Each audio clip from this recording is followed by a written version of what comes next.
Okay, is the audio okay? Let me know. I will soon, I think, because there's quite a delay between me and you guys. So just waiting until I'm actually live in front of you guys. The lag is pretty real. Still waiting, waiting. There, now I'm here. Okay, so I'm just gonna wait to see what you guys say here. But thank you for the reminders to go live. As it happened, everything, I was gonna start on time, but OBS decided to not detect my camera correctly. So I had to close OBS, open it again. There's a lot of troubleshooting behind the scenes, guys. But anyway, so the camera has moved a little bit, and it's because I did a little bit of rearranging behind the scenes. Finally moved my computer tower so I'm not like swimming in a sea of cables. So everything is really nice and clean now. Although behind my computer, it still looks like a mess of cables, but it's just because literally everything is wired up together. There's the only thing that's working wirelessly is this surface. Oh, by the way, I realized I left my phone outside. So give me a second. I need to go grab it because I'm expecting to receive my flutes back today. So actually, no, I have it here. Okay, so I'm going to be keeping an eye on my phone because it will tell me if someone rings the doorbell. Otherwise, I cannot hear the door from here. So I'm just gonna, oh my goodness, I am not logged in. Sorry, give me a second, guys. I can't remember my login either, so give me a second to do this.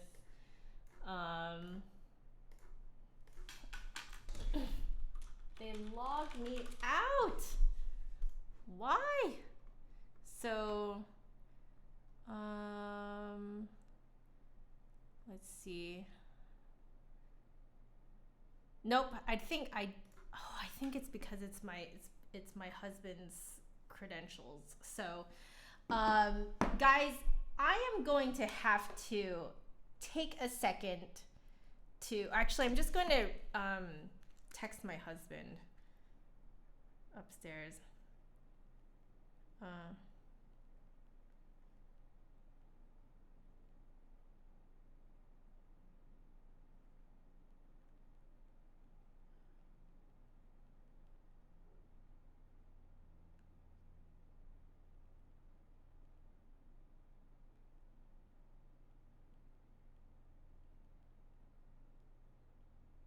Yeah, I can't remember, but my flute is supposed to come back today. I think it is still out for delivery.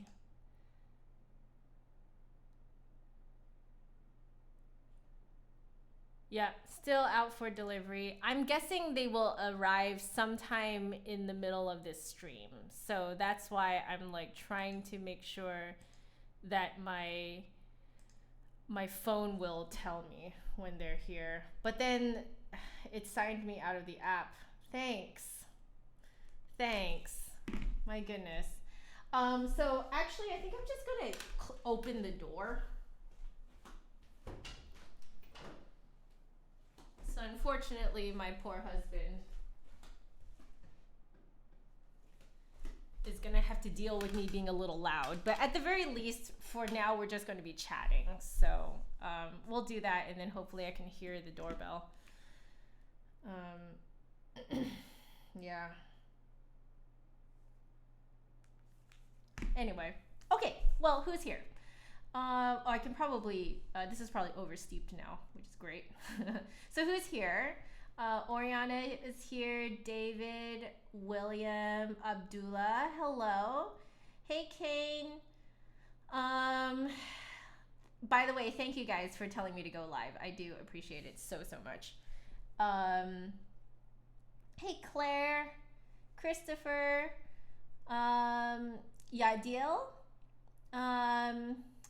Melanie, hello. Hey, Magic Monkichi. Mina, hey, Paul. What's up, dude? is here. Let's see. I really should make this bigger so I can read this properly. It's not that it's a small screen, it's that I am not wearing my glasses. Okay, audio is good. That's good to know. And then, let's see. Pink Kitty, hello. Oh no, the free trial ended for Disney Plus. Aw. Hey, Lisa. Hey, interesting. Your students that have a split E struggle with high Fsharp. Wow. I never made that connection. That's good to know. Hey, Harry. How is Animal Crossing? Oh, I love it. Oh, it's fantastic. I think I'm about to lose a bunch of money though because I bought turnips on Sunday, and I probably should have sold them on the Monday, but I was hoping that the prices would go up. It is quite literally the stock market. Yes. Thor, hello Thor Golden. Let's see. Omari, hello. I feel like I've seen you in the comment section of my my videos before, so welcome. Hello Matthew. Hey Jane. Hello Master of None. Hello. Tchaikovsky Nutcracker Children's Gallop and Entry of the Parents. I'll write that down. I'll see if there is like a flute kind of rendition of it. So give me a second to write it down. Okay. Just need to find my cursor. Where's my cursor? There it is. We'll see if we can find it, okay? No promises, but I can add it to our list that we've got going on here. We've got quite a list going on already, just so you know. So gotta get to what other people want to hear too.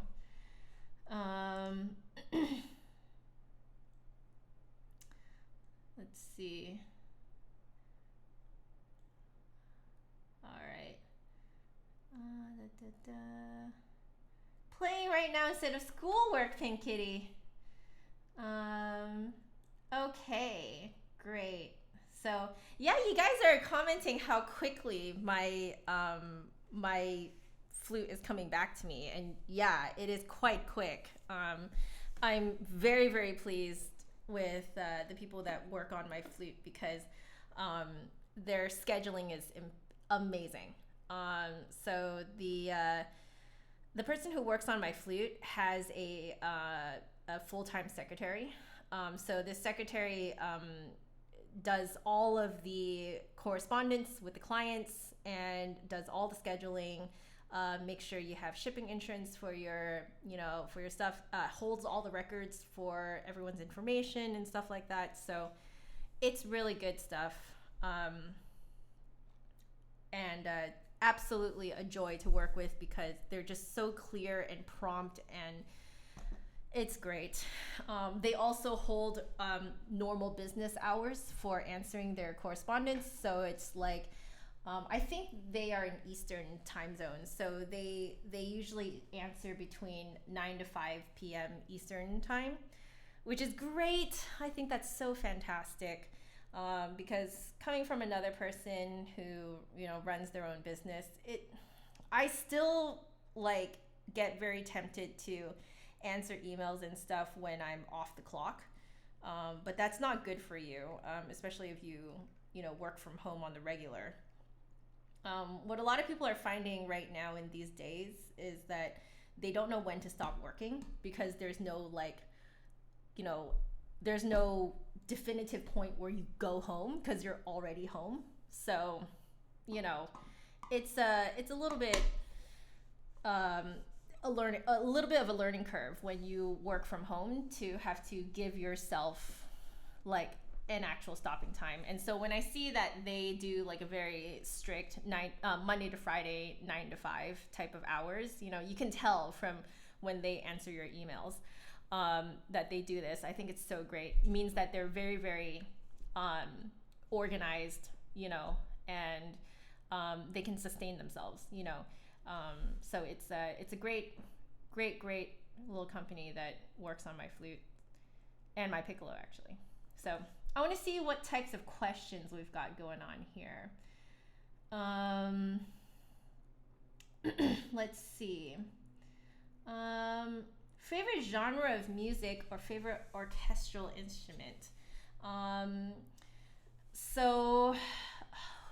of music. I mean, I'm assuming you are asking for like leisure listening. Is that right? So if you're asking for about my leisure listening habits, my favorite is video game orchestral soundtracks. That's my favorite. That's my go-to. So I will start listening to Final Fantasy, Octopath Traveler,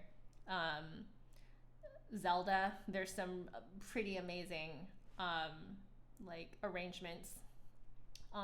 We also have the Super Smash Brothers soundtrack.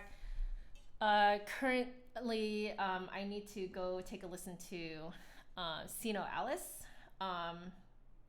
And John also sent me a big soundtrack for Animal Crossing. So, yeah.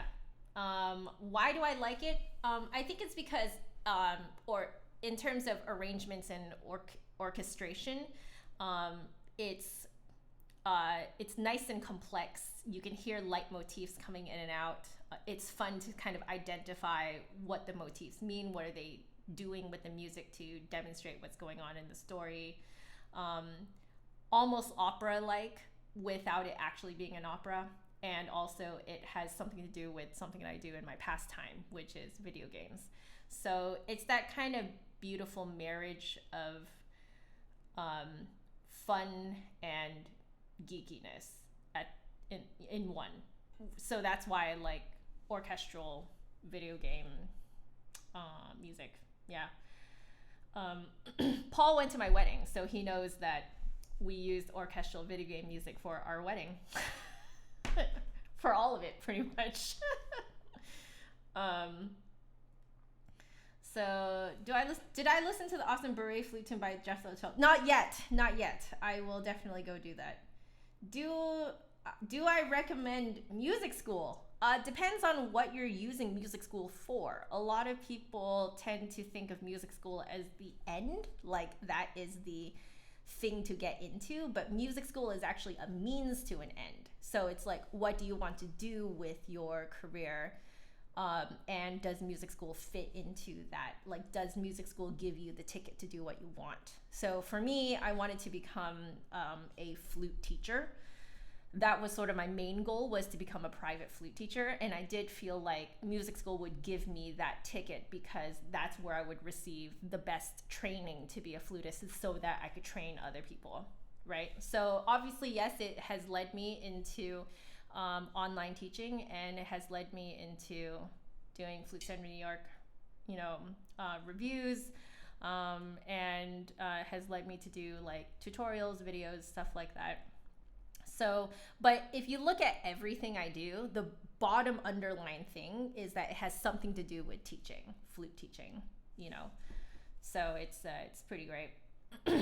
But yeah, in terms of music school, you don't want to see it as the end. You want to see it as a means to an end. And does that means to an end actually fit what you were looking for?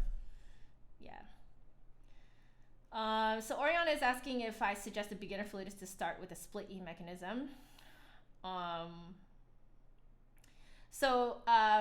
Lisa's point here was really interesting because I did not realize that it could affect the Fsharp. Had no idea. Thank you, Lisa, for the information. Now, what I've been telling people is that for me, sorry, just ate. For me, my teacher trained me to play the high E so easily that I now can't tell the difference between a flute that has a split E and a flute that doesn't. Like, in terms of like the feeling of the particular note E, I can't really actually feel a difference anymore. So because I just play it in a certain way, and like with a certain amount of, I'm used to a certain amount of resistance. So I personally can't tell. So I'm not the best person to ask how a split E really, like affects playing. Some people can really feel a difference. So I don't know. For me, most beginner flutes don't have a split E. Therefore, that this is not really a thing that I really worry about for beginner flutists. Now the high F sharp being more resistant because of it, that does seem to be a little bit of an interesting issue that I have not considered yet. So this is the beginning of me considering that. So I'm not going to try and jump to any conclusions there. Yeah.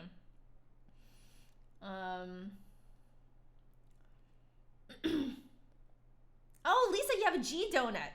Yeah, I hear that is the other kind of halfway sort of solution to that, and it works really well. Yeah. Awesome. So for those of you who don't know what a G donut is, it's a little donut shaped piece of material. I'm not sure what the material is made out of. Lisa probably knows much better because I don't have one on my flute, so I don't know what it is. And what you do is you stick it in the tone hole. So it basically makes the tone hole basically half the size, kind of. So it's almost like it's continuously half closed, I believe is how it works. Yeah.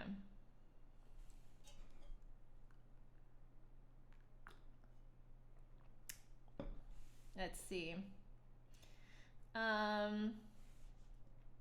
Oh, hay fever, Jane.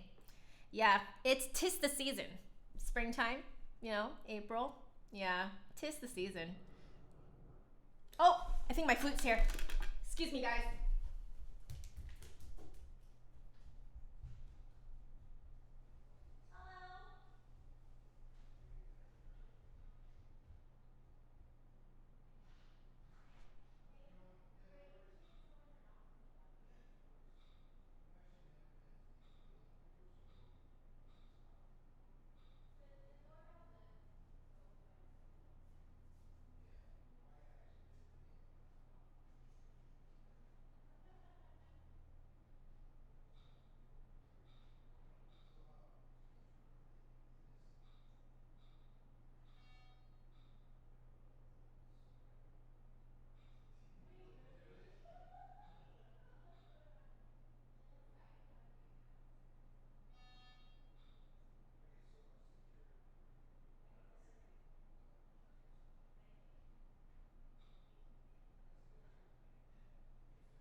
I'm back, guys.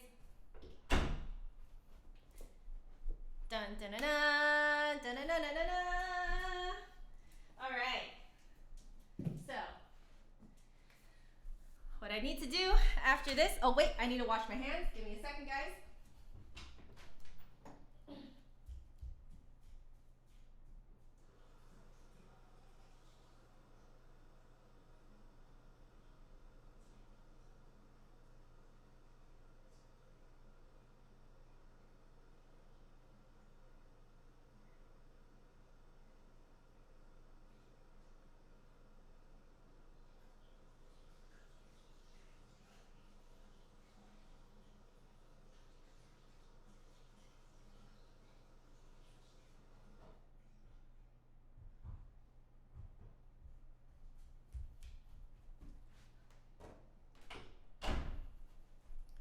Yay, my flute is back. Okay, hands are washed. Everything's great. I can go back to drinking my coffee. So I need to remember to email the company that worked on my flute, and then I can pay them. So, okay. Let's see. Hey, Matthew. F sharp difficult with all flutes? Yeah, pretty much. Yeah. All right, Mina. I might contact you later about visiting your island. Hey, Simon. Hey, Ariana. Romantic Studies by Curler. I feel like people asked me for that one before. But it might be hilarious to do another complete read-through. So I'm actually going to make that maybe like a separate thing. Curler Opus 66, right? Those are the Romantic Studies. They're really pretty, by the way. All right, yeah, deal, you're bored to death. Am I going to be quarantining the flute and piccolo? Yeah, so they're just going to sit there for 2 weeks, starting today. So, oh well. All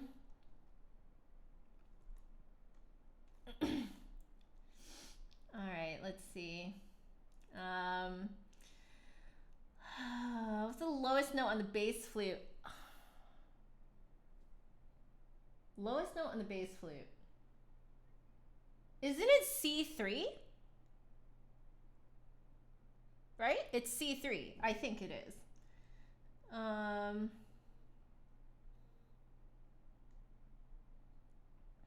Okay. I'm just catching up with what y'all are saying.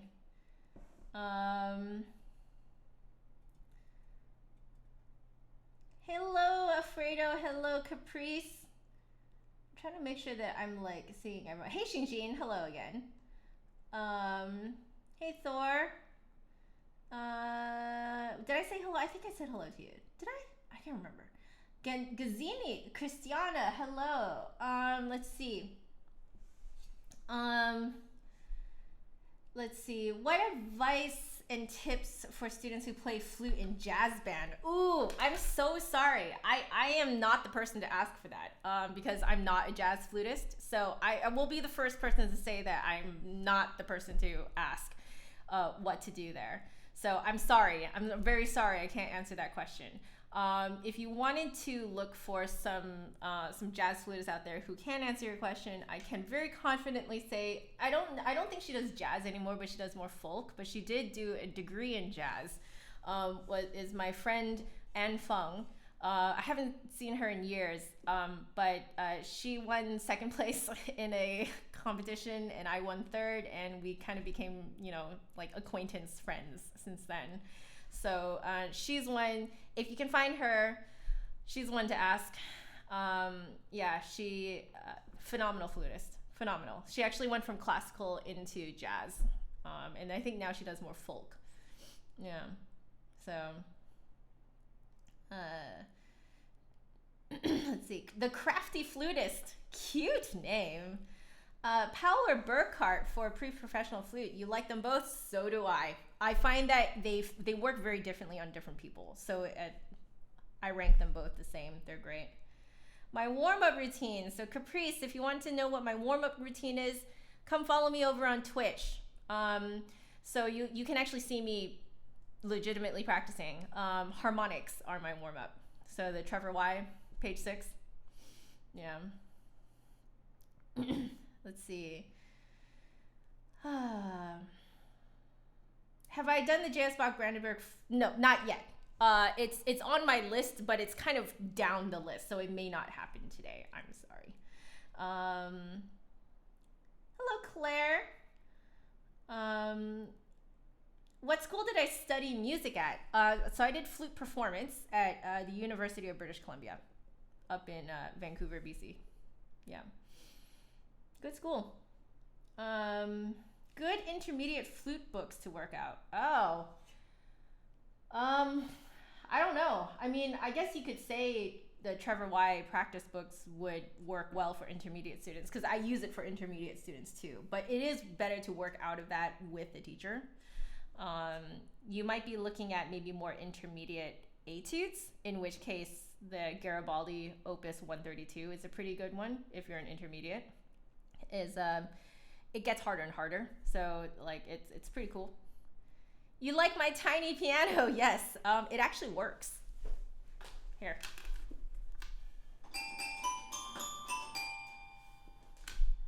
It's acoustic.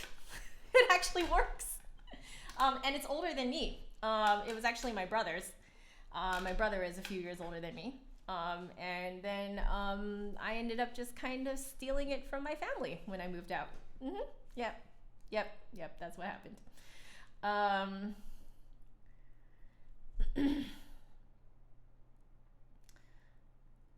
Does leitmotif have additional or more meaning than just theme or musical theme? Not really.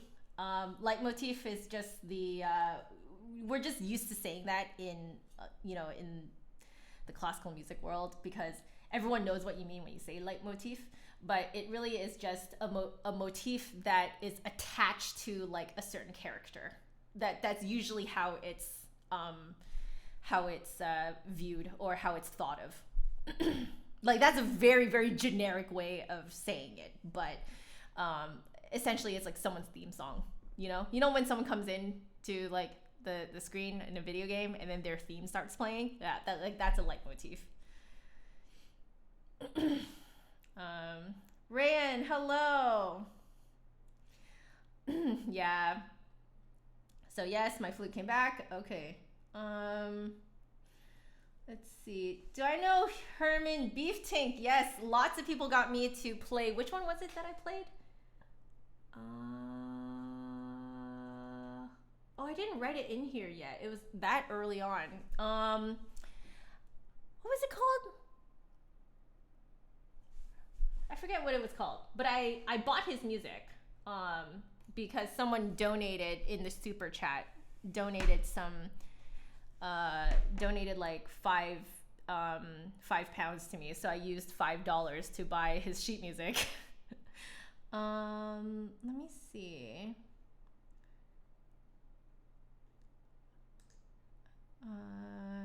Let's see, sheet music.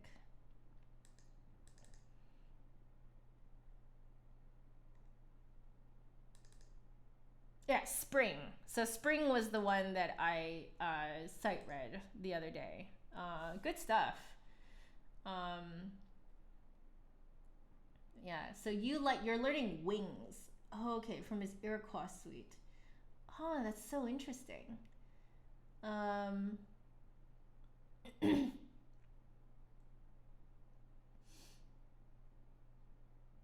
You guys are counting 20 seconds.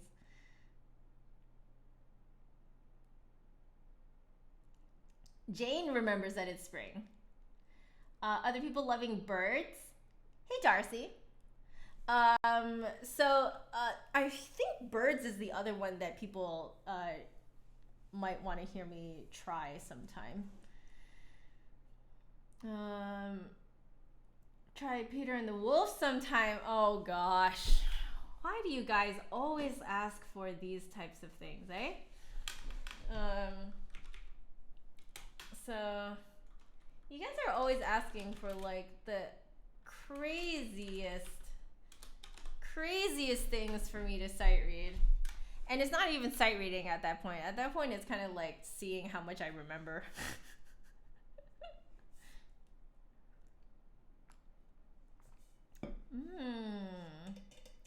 Spring and Twilight. Okay.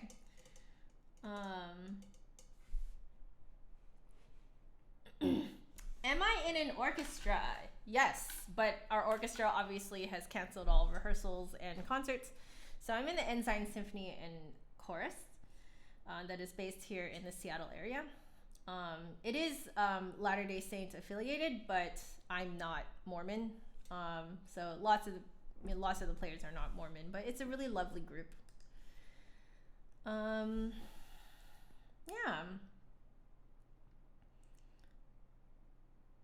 Yeah, so Jamie, I was waiting to hear what type of live stream this might be, because this could have been a very different live stream. So I was just waiting to see, what I heard, and then I received confirmation yesterday that I knew that today was going to be a more relaxed stream. So it's just going to be me having coffee with you guys for the first hour, and then I was going to do some sight reading for the second hour, and then call it quits. Because I get, in my opinion, I'm noticing that like about a 2-hour stream feels really good on YouTube. You have a weird F sharp key on your flute, Ilyas. Do you have a split F sharp? Is that what it is? Yeah, it looks like a trill key, right? So I believe that's called a split F sharp. They're very rare, and they were invented to make the F sharps a little bit easier to play, but the mechanism for it is very finicky, just so you know. So be very careful with it. I hear that it can get knocked out of alignment very easily. Should I do the etude a day challenge? I mean, I'm already practicing the E-bear every day. If I wasn't doing that, I would probably do that. Have I ever hit a plateau in my playing ability? Have I played La Mer Noire? No, I don't think I have. Now for the plateau, you should probably tune into my Twitch stuff because you can actually see when I hit the plateaus. And yeah, part of your journey as a musician is that you're going to hit plateaus. Like that's just kind of the nature of the beast. You know, like it. Here's how you have to think of it. You have to consider outside of flute issues too. So things like, what is your stress level like at that point? What is there something else going on? Are you busier than normal? Are you physically more tired than normal? Hormones. There's a lot of factors that can contribute to a plateau happening that may have very little to do with the flute. So, for example, last year around this time, John and I were preparing for our wedding. We planned our own wedding. We did not have a wedding planner. Now, do we suggest that other people not get wedding planners too in order to save money? Not necessarily, but it was more that we had at least John had a very clear vision for the wedding, and I was having so much fun executing it. I actually really enjoyed the logistics, so I came up with the logistics for the wedding, it's a crazy time. There's a lot of coordination that has to happen. So my flute playing tanked. It plateaued and then tanked. And you can actually hear this month last year, my tone started to go down. My technique also got suddenly much slower. Like I was just a lot more tense. So if you look at that point, that plateau and that valley actually in my playing, but it looks really terrible and like, no, why is this happening to me? But if you line it up with the events that are going on in your life, you can kind of see why, you know? So like if you receive really crushing news about something about your family or something about, you know, the world right now, okay? It can affect your playing. So early March was not a good time for me because I thought I was going to be going on vacation for most of March. But our flights kept getting moved, and then and they got moved so much that it defeated the purpose of us even going because we were supposed to go to a wedding. And then,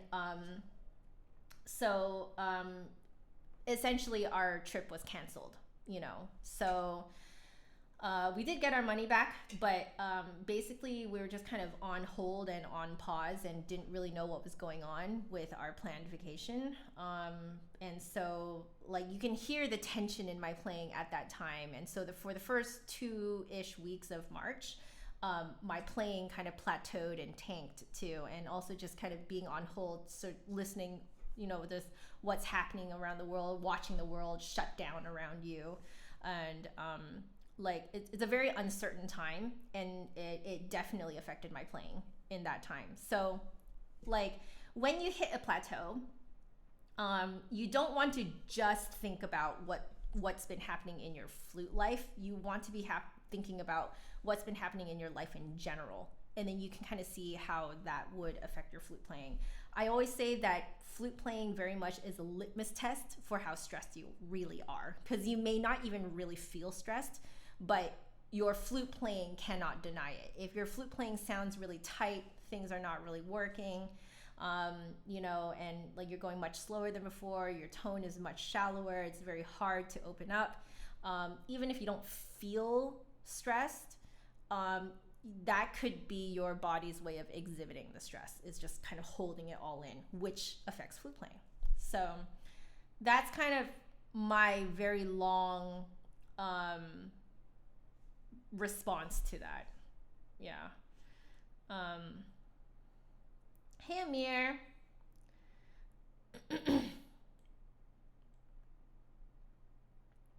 Yeah. So let's see. Mom on piano. We should do a duet. Sounds good. I can see what we could do about that. Hello. Hello from where you are, Amir. I do recall you telling me that you're from Israel.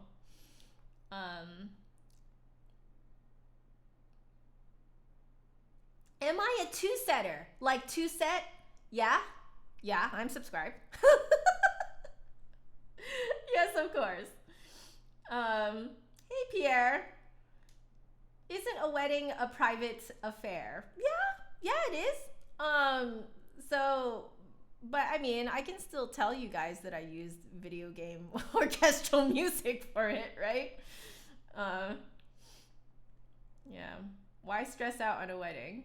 Oh, that's what you mean.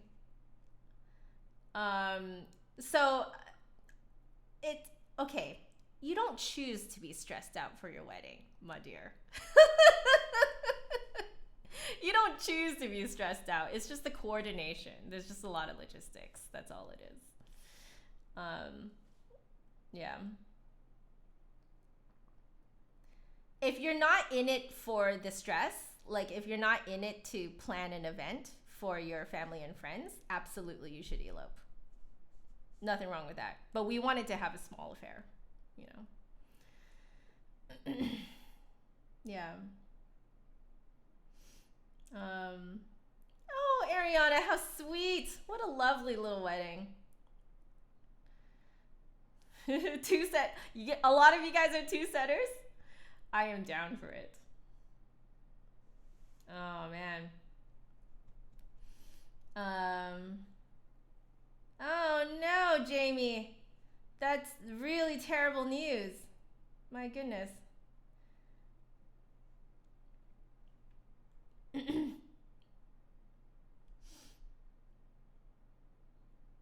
Yeah, so weirdest flute-like instrument I've ever played. Weirdest?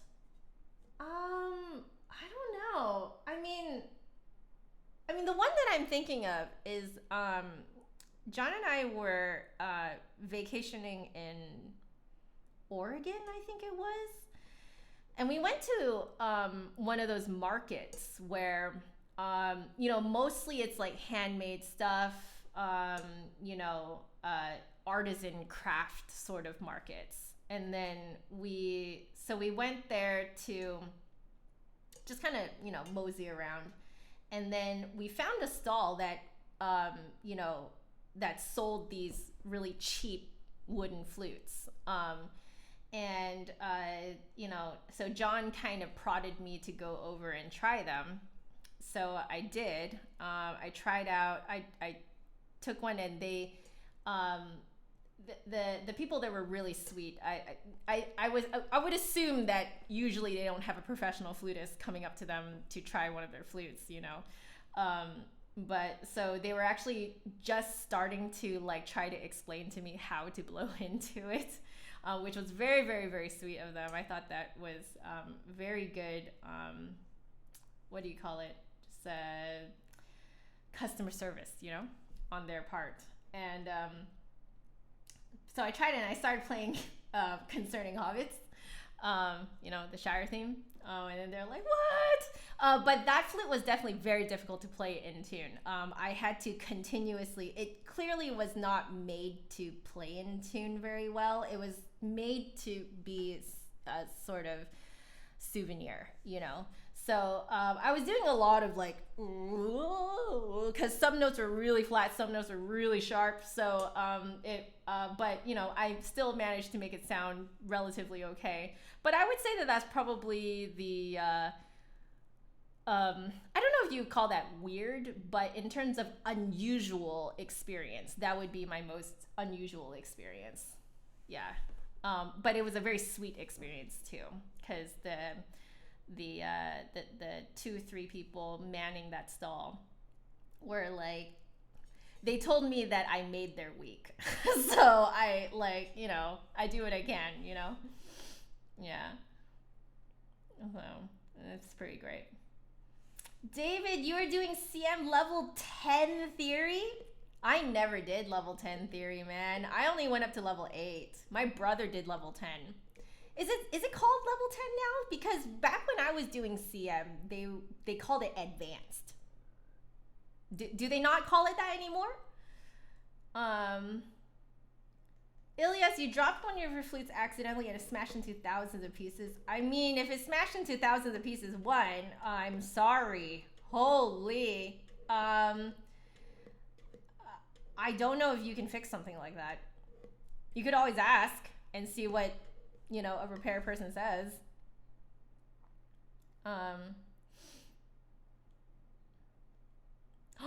Darcy is asking what is two set. Go look up two set violin on YouTube. They're very funny. Very, very, very funny. Would I rather have no fingers or being deaf? What does that mean? Both sound horrific. Weirdest string-like instrument was an automaton. Oh, yes! Guys, have you seen those automaton covers on YouTube? Oh my gosh, they make my day. Oh, guys, they make my day. They're so funny.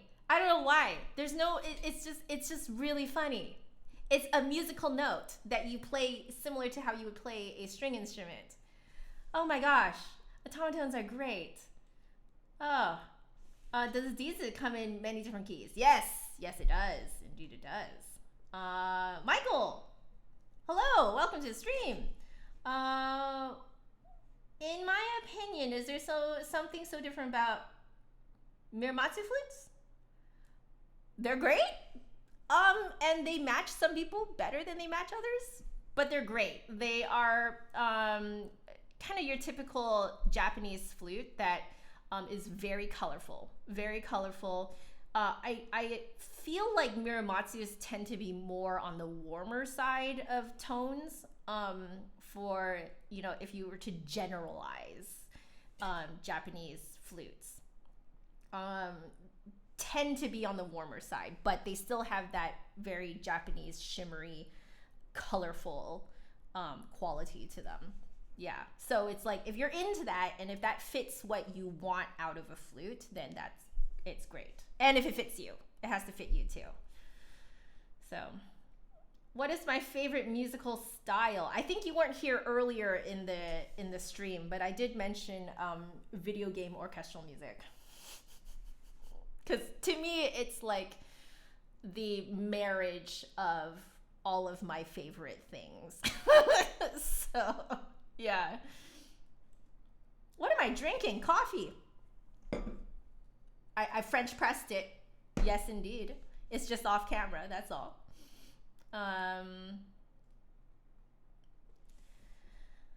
Do I practice CDs or with CDs, I guess, as a way of playing by ear? I guess you could kind of say that, except I use YouTube. Yeah.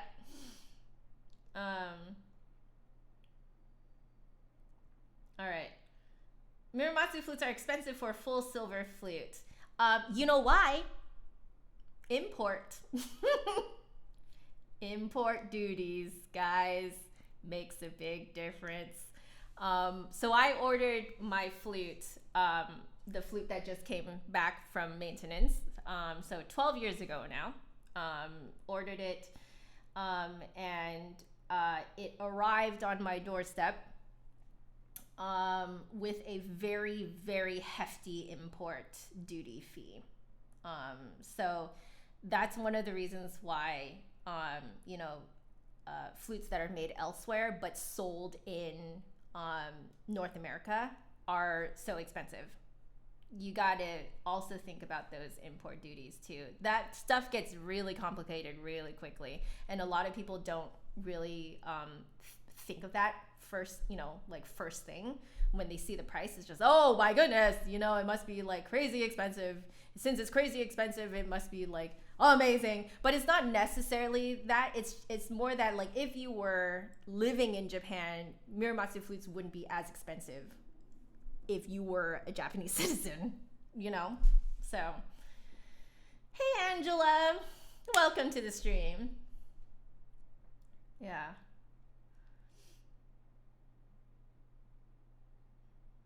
Oh, deaf. Not death. Got it.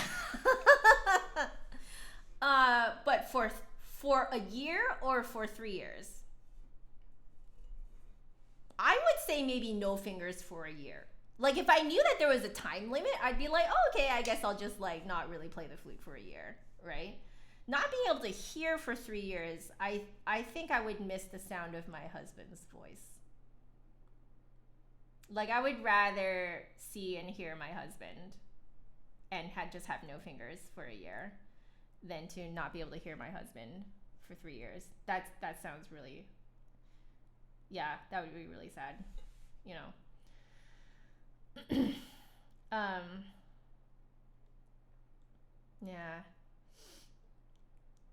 So for those of you who don't know what an automaton is, go look it up.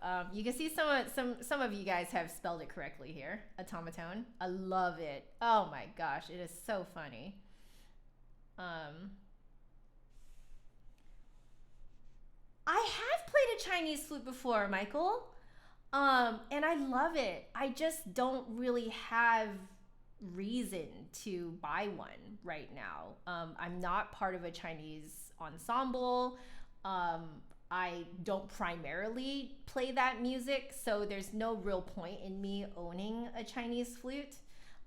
Because for me, the flute is my job. It's not a hobby. It has for a very long time not been my hobby now. So, for me, when I'm looking into a purchase of an instrument, I'm actually seeing it from a business standpoint, which is, I think, very unlike most of you guys in this, in this chat. Yeah. Oh, Michael, you appreciate the answer.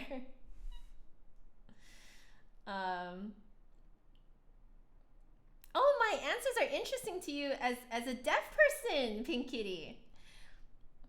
Interesting. I think it's because I know the sound of my husband's voice, and if I knew that I had to go without it for 3 years, I think I would go insane.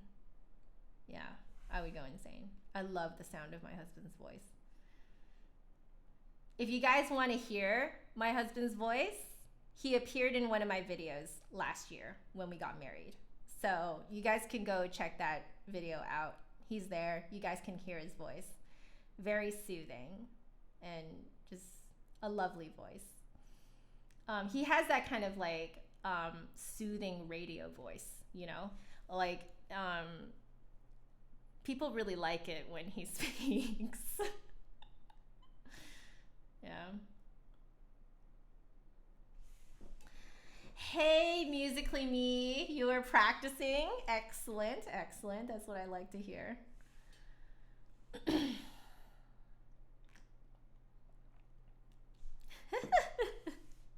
Have you got Amir? Have you looked at the Sankyo flutes with the crazy, like, ever growing foot joints?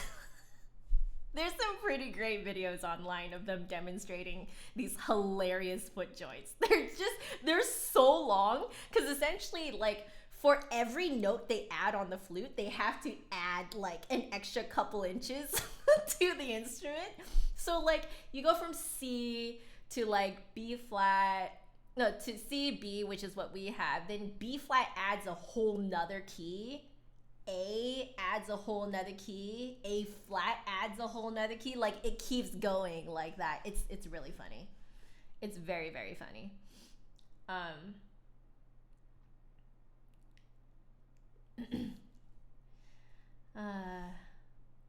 Hey, Jane understands the ocarina, the crazy import duties.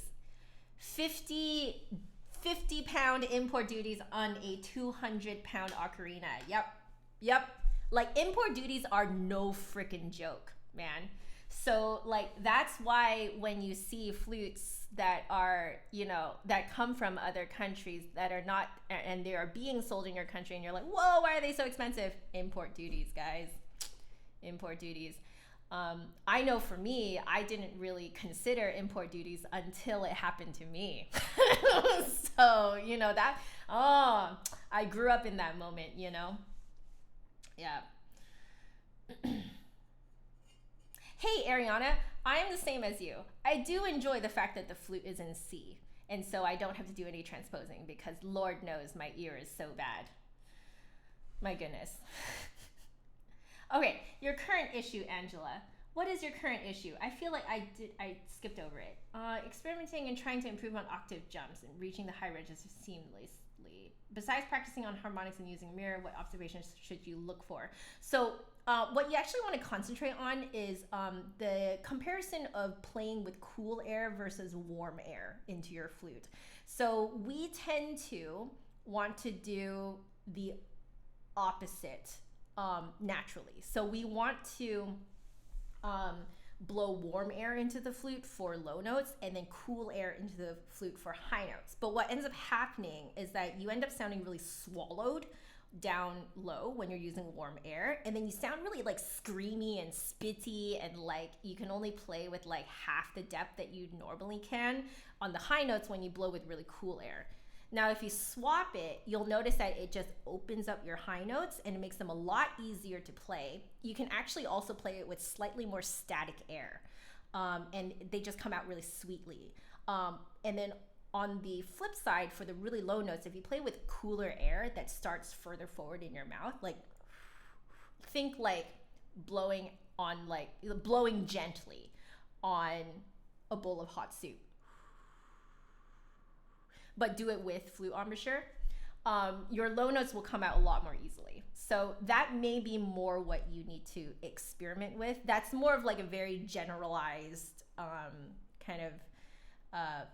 a generalized baseline for how most flutes like to play. So how far forward do you go kind of depends on the flute. How far back do you go for that warm air also depends on the flute. So that part can be a little bit different, but at the very least that might give you a starting point to experiment. Yeah.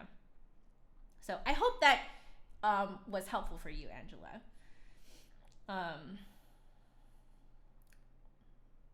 Yeah. The Chinese flute was how you first found me, Omari. Hey. That was a fun video. I did it in my bathroom. You guys remember? The little red bathroom. You guys remember that? Oh man, good times. What should you practice in this quarantine time? You've been using Rubank. Okay. Do some fun etudes. So like Garibaldi etudes, they're public domain. You can find them easily. You can find them easily on Flute Tunes. So flutetunes.com, go by composer, browse by composer, go to G Garibaldi, and then you can see a bunch of his etudes there. Curler also has some pretty great ones. Curler is Kohler, I believe. German. I am saying it with a horrific American accent. I used to say Kohler. My German chat peeps here are probably dying inside a little bit with me saying it like that. But Curler. Okay, fantastic, really pretty etudes. So in this time of quarantine, it is definitely a good time to do something fun, do something that makes you feel good, okay? You don't have to do what I'm doing, which is continuing my practicing with the Iber. You don't have to do what I'm doing, okay? It's just that I've continued it from before, so I see no reason to stop it. And also, I see this as my work, not my hobby, you know? So as a serious hobbyist, though, definitely in this time, it's better to just kind of play some things that you know, make you feel good. Yeah. So, you guys remember that video? Yeah, the little red bathroom. Oh, the video game video. Yes. That's the one that my husband showed up in. I think you guys would really love that. Ode to Joy. Someone wants to hear me play Ode to Joy. Why? Did you want to hear me play the piccolo? Beethoven 9 piccolo? Is that what you're actually asking for? Or the only song... in response to Michael. Okay, good. I don't have to play that then. Oh, good Lord. Can I say read Wings? Is it the beef tink?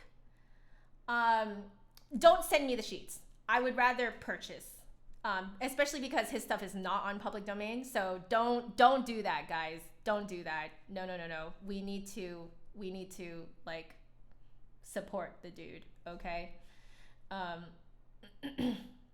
Only share public domain stuff, please.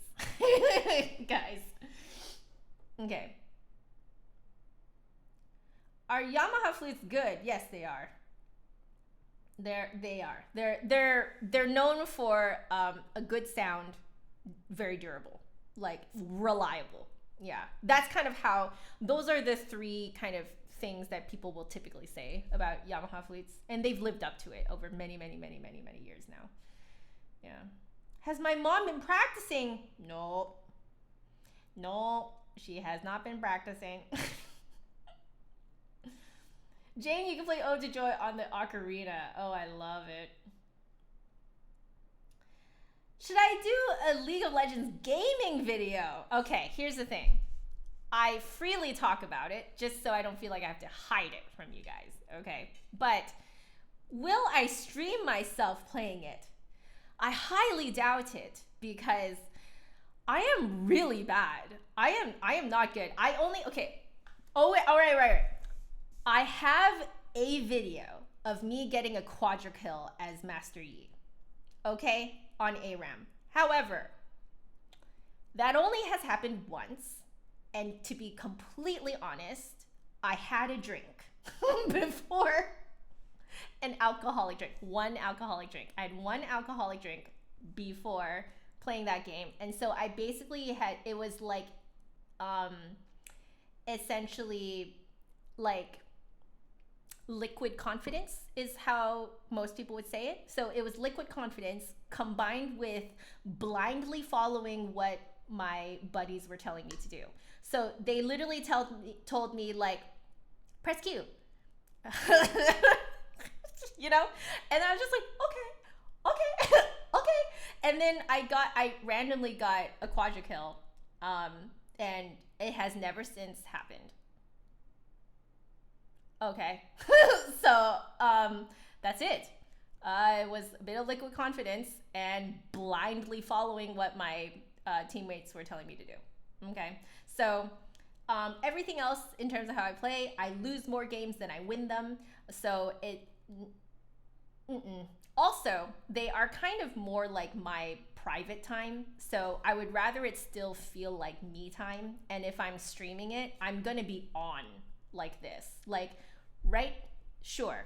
I'm being myself right now, but I'm almost kind of being like an on version of myself, if that makes sense. And I can't be on all the time. I need to have some off times to just kind of, you know, relax and refresh. And then I can come back and do more of these live streams with you guys. But yeah. So someone said that the Yamaha flutes are decent, but not comparable to the Azumi, in your opinion. My dear, I'm glad you put IMO because that's probably how they respond to you. So I do know for a fact that for people who work really well on Azumis, they do not play well on Yamahas. I know that is a fact. because the way that you play an Azumi basically goes completely opposite against how you would play on a Yamaha. I have a student like this. That's how I know. Okay? So if you play a Yamaha well, you probably won't play an Azumi well. If you play an Azumi well, you probably won't play a Yamaha well. Okay?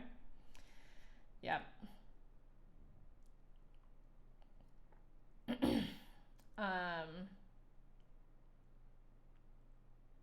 I'm just catching up with what you guys are saying. Why do people transpose on instruments? So different instruments are on different keys. So for example, clarinets are on B flat, trumpets are also on B flat, horn is on F. I don't know completely what the history is behind this, but there is some history as to why they are written in those keys. But that's why you would have to transpose, because let's say you were given music for an instrument that's written in a different key, you would have to look at it and transpose it to a different key so that it actually sounds right, you know? Yeah.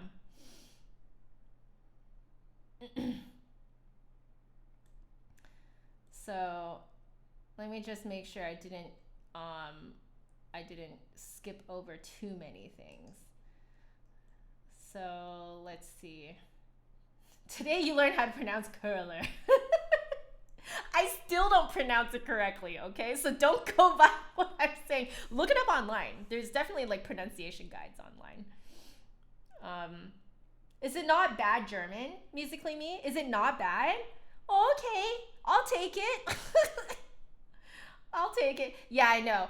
Yeah, Oriana knows. If I try to pronounce French things, it's worse. Like my pronunciation of French is even worse than my pronunciation of German. Like it's really bad. It's like my mouth doesn't really like do that sound. You know what I mean? Like I you know, yeah.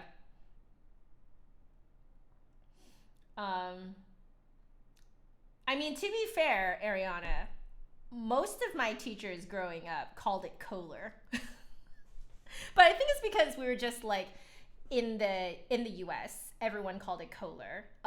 We were not as globalized as we are now. So right now, even just having this conversation with you guys would have been absolutely unheard of when I was a kid.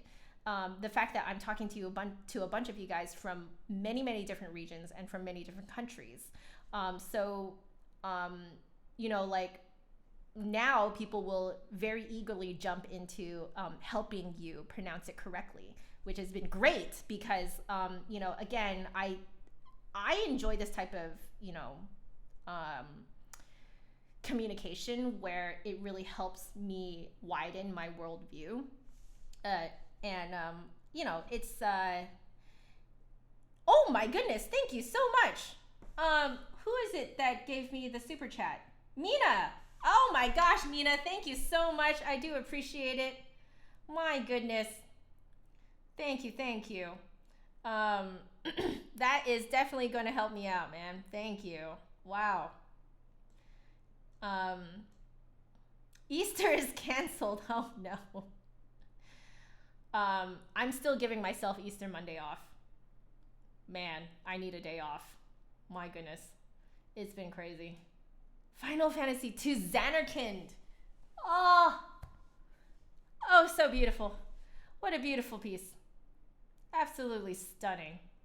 What do I think of wooden head joints in the orchestra? Really great for if you need to play with a more woodsy sound for certain solos. So my principal flutist will do that. She'll pop on a wooden head joint to play some, you know,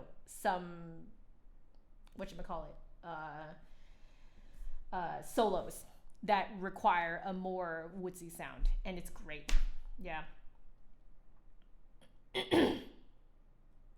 El Rain, oi! How are you doing? Raul, hello. Oh, Raul, you're watching my video viewing my old string quartet. It's so bad, guys. It's so bad. I mean, like, on paper, I got a great mark, but it sounds Oh man. I'm trying to catch up with what you guys are saying. Okay, we're scrolling down to the bottom now. Berbigue. So I grew up pronouncing it Bear-Beguire. Guys, I was a Californian girl that didn't know any better. Oh, man. So it's just, oh my goodness, like my pronunciation of things, I have the internet, let me tell you guys, is a very, like, the internet puts you in your place, okay? You know, even if you didn't want to be put in your place, the internet will put you in your place. And I quickly learned how many things I probably pronounced horrifically. And so I don't know if you guys have noticed, but I tend to try not to pronounce a lot of things that I know that I can't pronounce well. Have you guys noticed that I do that? That I like avoid saying certain words because I just think that I'm probably butchering it. Do I feel the material of the crown makes a difference? Yes, I do believe it does. However, the current thinking right now, because there was a craze, I would say maybe 10 years ago, something like that. There was a craze about 10 years ago where everyone was trying to order these special crowns to put on their flutes to, you know, increase the resonance, all that good stuff. But recently, the recent thinking is that, and I learned this from Paul, the recent thinking is that that may not be a great thing to do all the time. It may work for you and yet it may not, because when the flute makers are making your flute and they're testing the flute and they're like, you know, like making sure the tuning is all there, intonation is good, making sure it's resonating properly, they're doing all those tests with the specific crown that is in there. And so if you switch that out, you might end up kind of, you know, undoing a lot of what the original flute maker tested on the flute. So that's the current thinking. Now I have to stress that that is the current thinking. This may develop.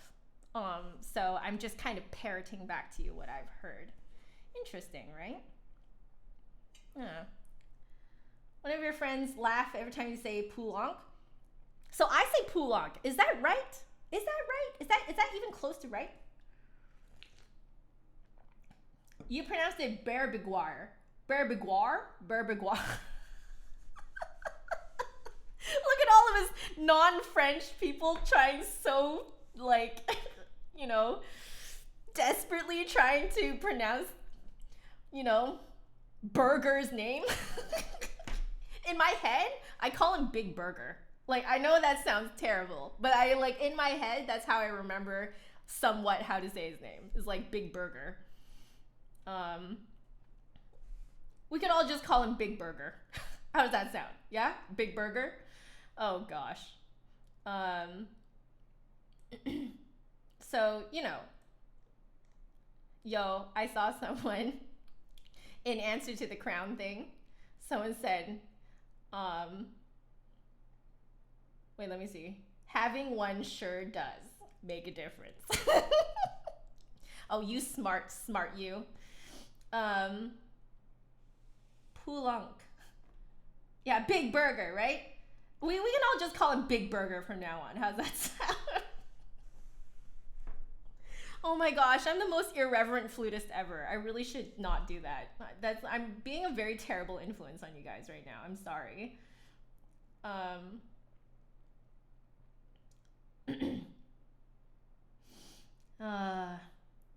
Bear-Beguire. I've heard that. I've heard that one. Big Burger with a side of Poulenc. Big Burger with a side of Poutine? How about that? Ay, ay, ay. Oh, there's a little shout out to the Flute Zone Discord server here. Yeah. So you guys, again, another shout out for the Flute Zone Discord server run by one of my former students. So if you guys want to have another space to kind of geek out about the flute, that is a great place to do it. So go look it up online, Flute Zone Discord. You follow some links and you'll find a little link to enter. It's a great little group. Oh, shout out to the Flute Zone Discord. I'm sorry I'm not as active as I can be because quite honestly, I'm even on my IRL friend Discord server, I'm not even as active as like I really probably should be. Ay, ay, ay. How do you pronounce "du-te-you"? Is that somewhat correct? Have I now made you feel hungry? Why? With a big burger and a side of poutine? Yeah? Oh, I love you guys. Please bring my wisdom of flutes. Yo, I wouldn't say I am wise about flutes. No. I would say I'm curious about flutes. I'm curious about flutes. I'm willing to learn and I'm willing to share what I learn, but that's really it. I'm gonna be completely honest with you guys. Most of the time I feel like I have no idea what I'm doing. And what I've realized is that just, as a professional in any career, you're always gonna feel like you have no idea what you're doing. This is what I've learned. That's part of growing up, is realizing you have no idea what you're doing. You're just kind of flying by the seat of your pants, Can we all go out and get a big burger now? Oh, you know what I'm craving, guys? I'm craving like a good Five Guys burger. Okay, so if you guys are not in the States, this is classic American burger. Okay, like you cannot get more classic than that. All right. Now there's probably going to be a huge war. I'm probably starting a huge war in the chat right now about which burger joint in America is the best, okay? But Five Guys definitely is one of them, okay? Some of you guys might say In-N-Out, but we don't have In-N-Out where I am right now. There's also Shake Shack, I believe, is another one. I think we have a Shake Shack here. There's another one that's more popular on the East Coast that is not popular on the West. So, yeah. But I am craving kind of that all-American burger. Like with nice thick patty, So good. So good. But you can only get poutine that's true. That is true. You can only get like real good poutine in Canada. So I haven't tried Montreal poutine yet. I hear that is the ultimate of legitness. But I have tried poutine in Toronto, and that was fantastical. So good. And I don't know what it is about the cheese in Canada, but for some reason I can eat that poutine and not break out. You see these? Do you see these? Yeah? You see these little friends? So these friends are dying. This one's a new one. These ones are dying, okay? So these ones here and these ones here that are dying, these four, they were from like a few meals with dairy in it last week. And then I had a little bit of dairy yesterday and then this happened. So I don't know what it is though, but having poutine in Canada did not give me, it did not make me break out. I have no idea why, but so good. I really want to go to one of those sugar shacks. Isn't that what they're called in Montreal? Sugar shack? So my husband told me about it the first day we met. First day we met, okay? This is like within 2 hours of meeting him. He was already telling me about these magical places called sugar shacks in Montreal and that he would take me there one day. Still waiting. But I mean, to be fair, okay, he took me to Toronto. So close enough, but we couldn't make the trip out to Montreal. So close enough, But yeah. Oh, you guys are confused about where I'm from. I believe Jane has it correct. Yes. So I was born in California, moved to Canada, and then back to California for my master's. So, and then could not get a footing down there for my career, so I came up to Seattle. Yeah, that sounds right. Dairy is very inflammatory. Yes, as you can tell. I am like the living like example of how inflammatory dairy is. Which is why I'm not having it in here. Also, I don't actually really like the taste of milk in coffee. I like the taste of almond milk in coffee, which a lot of people will fight me, and I'm totally okay with it. Some people think that almond milk in coffee is just absolutely disgusting, which is okay. Yeah.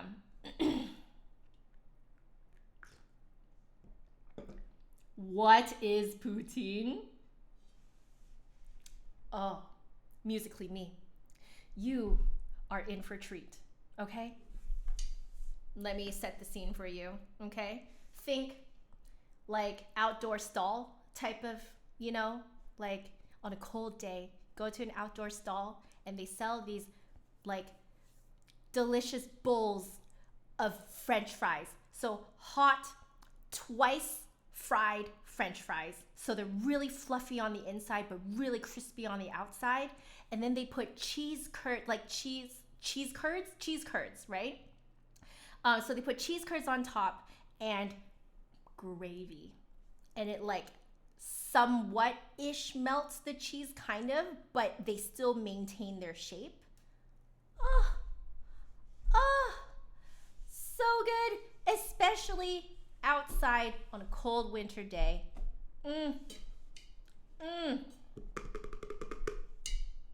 Yes, Camille was my former student. He's the guy who runs the Discord server, the Flute Zone Discord server. Yes, curds, right? Yes. Oh, guys, if you go to Canada, specifically if you go to Eastern Canada, okay? Eastern Canada is where the poutine is good, especially if you can make it to Montreal, that's where it's good. And I still haven't tried the Montreal one. Oh, my goodness. Yes, every conversation about Canada ends in poutine. Absolutely, yes, correct. Absolutely, of course that is the law of the internet because poutine is that amazing. Oh my gosh. I tried it for the first time a year and a half ago. Oh my gosh. How did we get to this topic again? Poulenc. You guys remember? Big burger with a side of poutine. Oh, so good. Luke, welcome to the stream. How are you doing? Thick fries. Yes, they have to be thick fries. So they're thick fries like fish and chips. Yes. Thick fries. Has to be thick fries.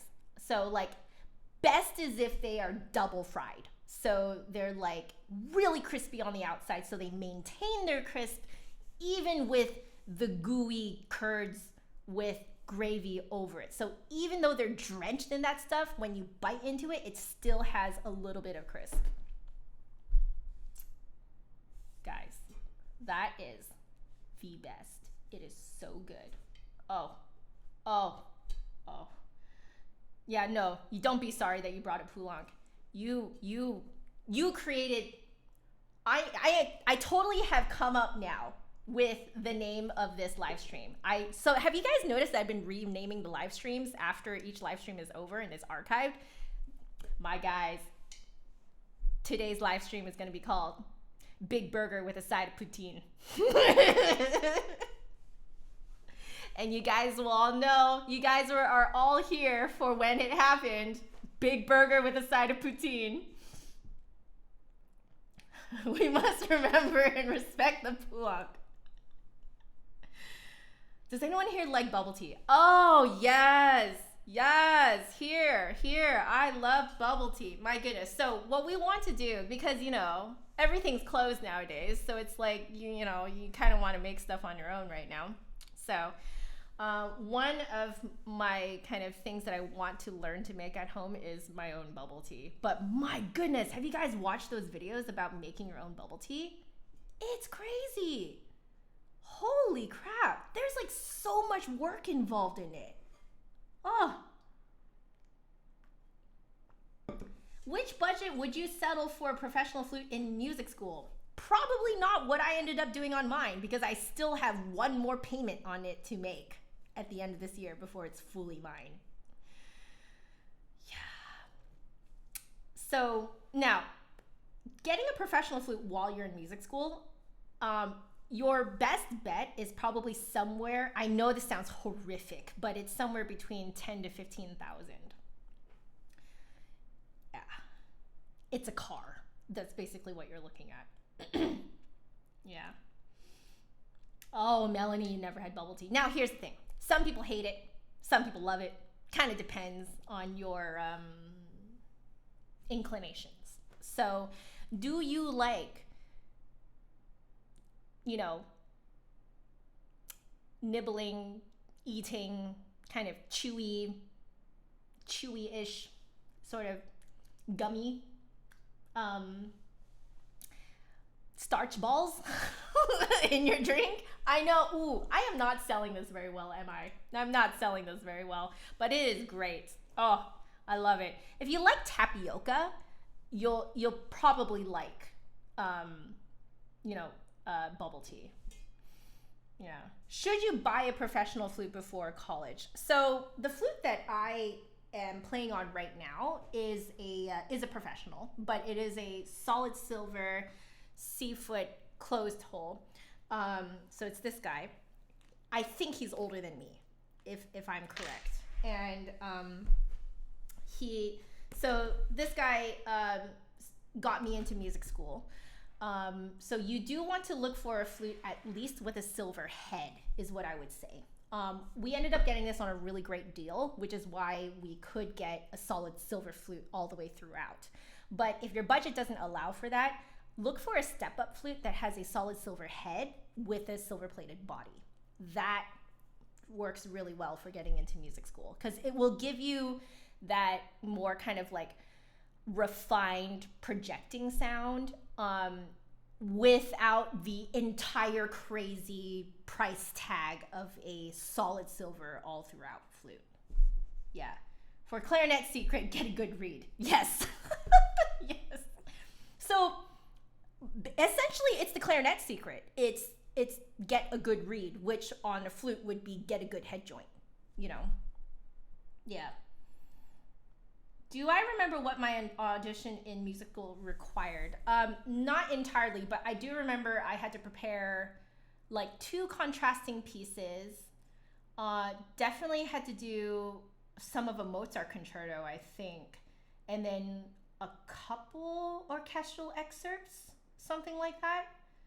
Yeah, it was a pretty robust audition. Yeah, there was a lot going on. So that's what I remember. I think for my master's level one, I think for my bachelor's, they also asked me for a few scales, I think, just to test if I knew them, Come my master's, I think it was just like 2 contrasting pieces that would take up about 15 to 20 minutes of their time, something like that. Yeah, so I did, for my master's level one, I remember this a little bit better. I believe I did the Prokofiev Flute Sonata. And I can't remember what the other one was. I feel like the other one was like Mozart in D or something like that because it was like contrasting enough, Or it might have been a Bach piece. It might have been Bach. I'm not sure, but I know for a fact I was doing Prokofiev. Prokofiev Flute Sonata. Definitely did that one because story time. I think that was the moment I really knew that I would click well with my teacher. She actually contacted me and asked me if I wanted to have a lesson before the audition. And I thought that was so, it's just completely out of the blue. I didn't at all think that she would have time to do such a thing. I thought it was so kind of her to reach out to me to see how I was doing, because at that point we had never met.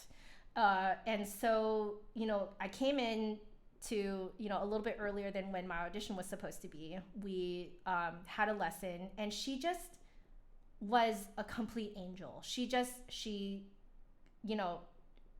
calmed me down, She told me that she liked my interpretation of it, which is probably the best thing you could ever tell a student right before an audition. Like, she was just like, I really like your interpretation. Just do it the way you want. And I was like, what? Oh, you know? And so, like, what a great experience, man. Like, obviously, later on, we tweaked a few things. But she said the right things before an audition, you know? I think she was very aware of what her words can do to students before huge things like this. So I don't think that that lesson was really to give me a lesson. I think that that lesson was her just helping me calm down and giving me a confidence boost before going into play. Oh, how sweet, you know? Just, oh, so sweet. Yeah. Sankyo, yes, is a good choice for a setup. Oh, step up, that is. Yep. Sankyo is very, very good. Yeah. Linda? Yes, Linda Lucas. Second flutist of the San Francisco Symphony. I did a video with her. So about, I believe it was about flutter tonguing. Did it with her and the other master's level student. That was a really fun video. I can't believe they were on board to do it. But yeah. Oh, fantastic. All right, guys. I just took a look at the time and I went way overboard. Sorry. So I still have some coffee on me, but I think I'll just save the rest of my coffee for after I'm done the stream. One more sip though. What I'm gonna do right now is just put us on the break screen for a bit while I go rinse out my mouth. So I'm gonna go rinse out my mouth and then let's do some sight reading at the very least until I take off for the afternoon, all right? I still have some paperwork and stuff like that I didn't get to yesterday, but at the very least, my office is way more organized and clean and I'm not swimming in cords anymore and cables. So I'm very happy about that. But that did take me way longer than expected. So I still have some things to catch up on this afternoon. So guys, I will be back in just a little jiffy. I'm gonna put on the break screen so you guys just relax while I freshen up my mouth. All right, see you guys in a bit.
guys, I'm back.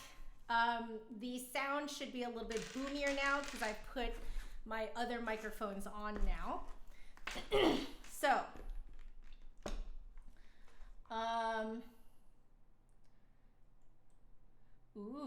we're talking about Lisa's friend who was in jazz flute. Ooh, awesome.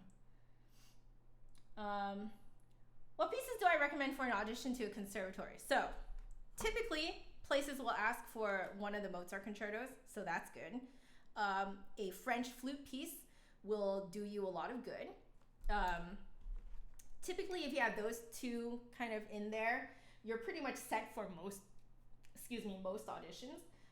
It would be good if you guys knew a few of the orchestral excerpts out there too. So, you know, like the Eroica, Leonora, maybe the Dvorak. So basically the ones in the Jeannie Baxtresser book.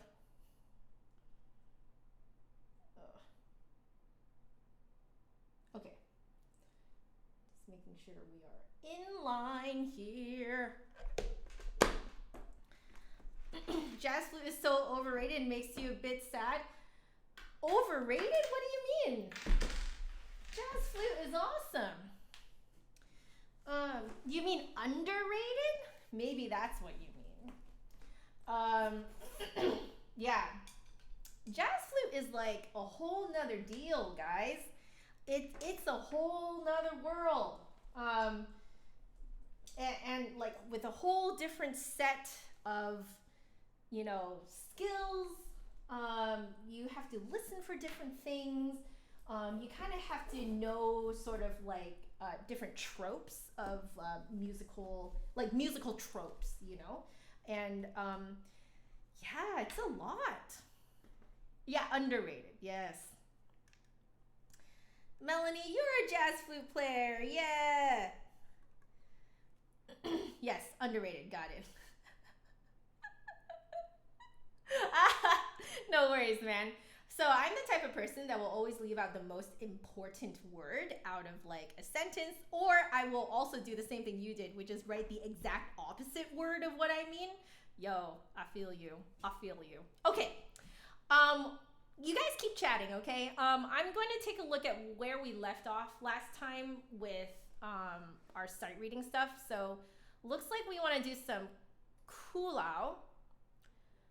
And I'm probably saying that horrifically. Yeah, here we go. Last Rose of Summer. Okay, yeah, looks like it's okay. So I'm just gonna move this here so maybe that'll catch me a little bit better. Okay. Gonna also this a little bit so I can read it like this a little better. Okay. Okay. So let's see. I do not know how fast this goes, so I'm gonna look up a quick recording on YouTube just to see generally how fast this is supposed to go. So give me a second, guys.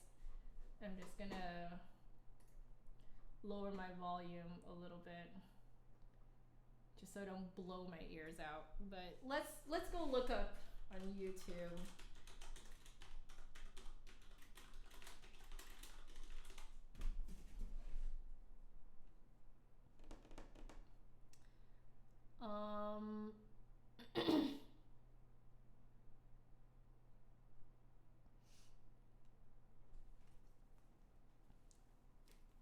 So let's see.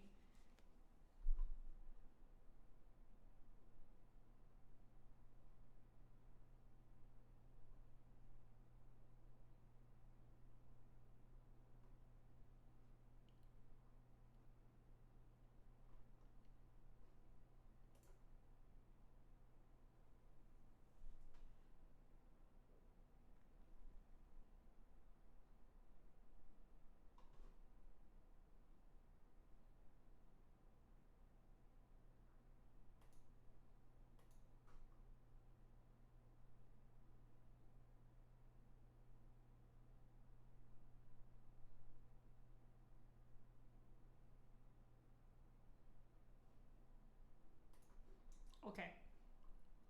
It's very pretty. Very pretty.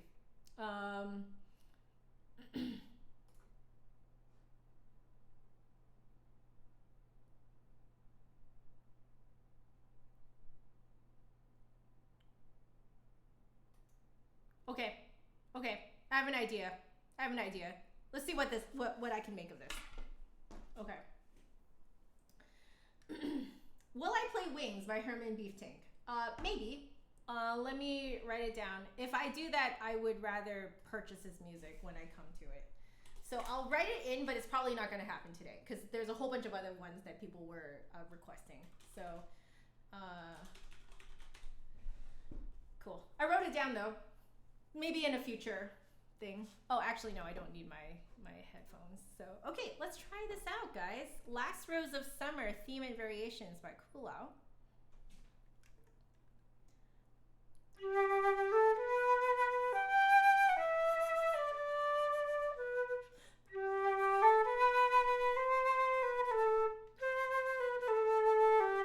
Oh, I see, okay.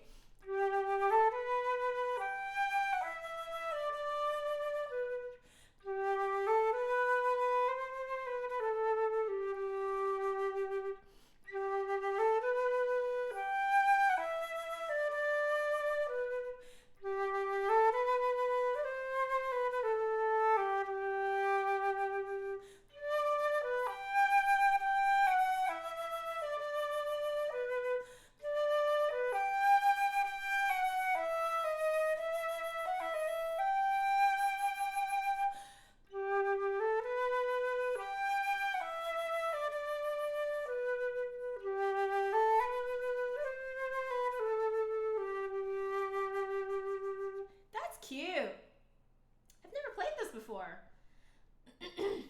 Thank you. Whoever whoever said I should play this. I don't remember who said so, but thank you. This is beautiful. Now, I do want to do that last section again. I have to repeat it anyway, but I do kind of want to figure out how I want to do that little fermata thing there.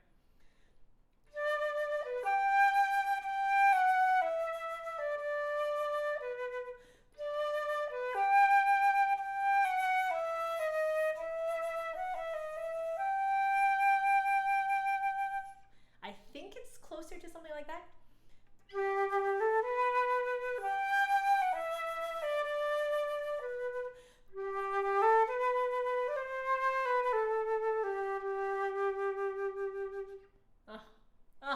So cute. Okay.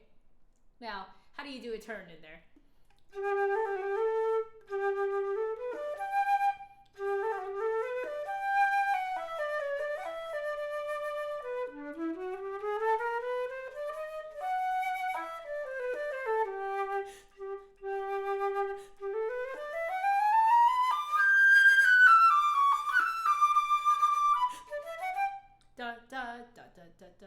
Okay. Ooh, he's going between triplet 16ths and normal 16ths. So I'm like, whoa. Okay.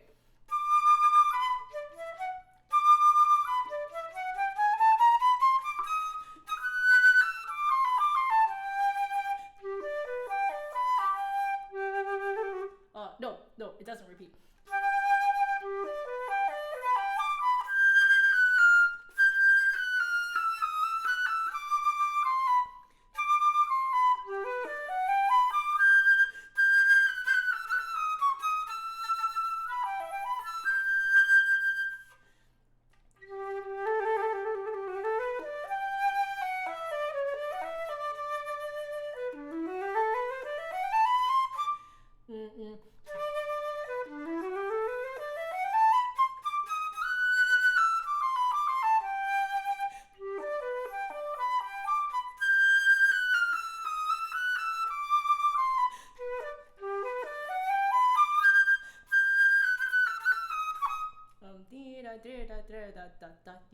Okay.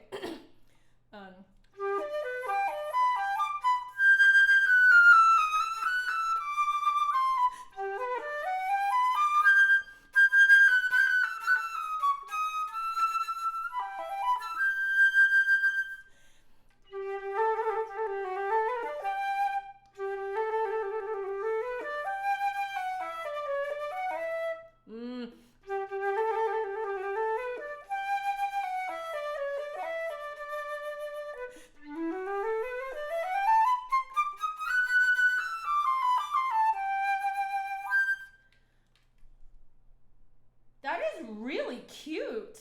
Holy moly. Ooh, ooh.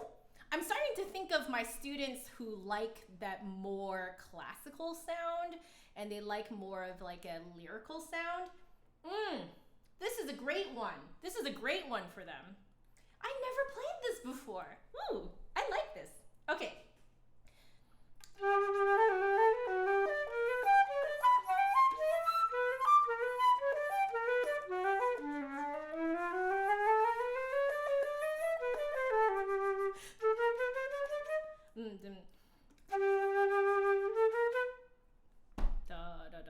Oh, I was holding it too long.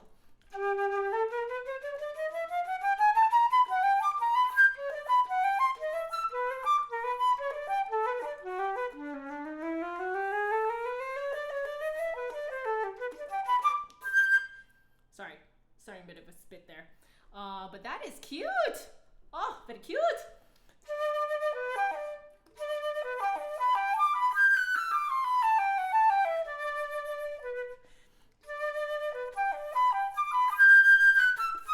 Da da da da dee, da da da. Okay.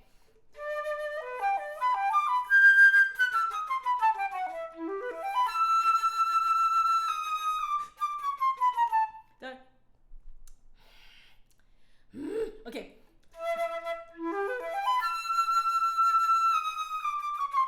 Da da dee da ta ta ta ta ta ta ta. Okay.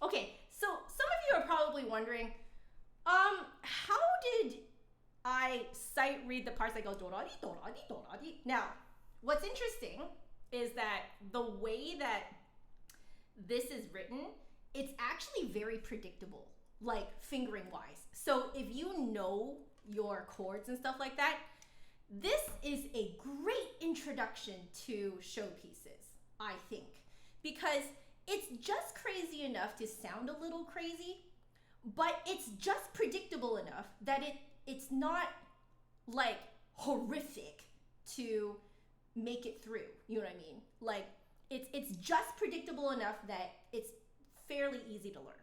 So that's how I'm doing that, by the way. But as you can tell, I'm still being kind of thrown off a little bit with like some of the kind of like the triplet duple kind of going back and forth thing. Yeah. How much does it cost to subscribe to my channel? I'm thinking you're asking for Twitch. If it's Twitch, I believe it's like $5, but if you have Amazon Prime, you can use that. But here on YouTube, it's free. I mean, if you want to support me, you can super chat me here if you'd like, which I would be forever grateful. But yeah, it's free to subscribe here. Yeah. Hey Jane, welcome back. Okay, so let's keep going, guys. I know there's supposed to be a repeat, but let's keep going. So variation 3 now.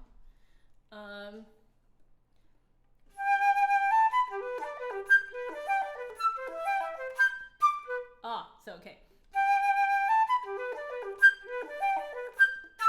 Okay, this is the part where it's like fingering wise is not as predictable.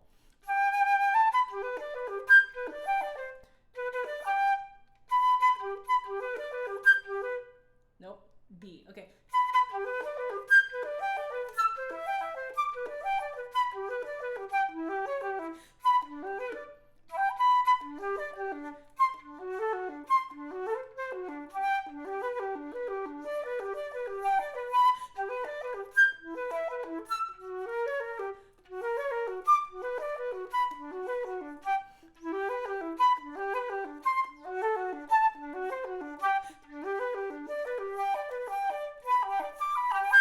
Okay, so as I kept going, I started to be able to predict what the next chords were going to be.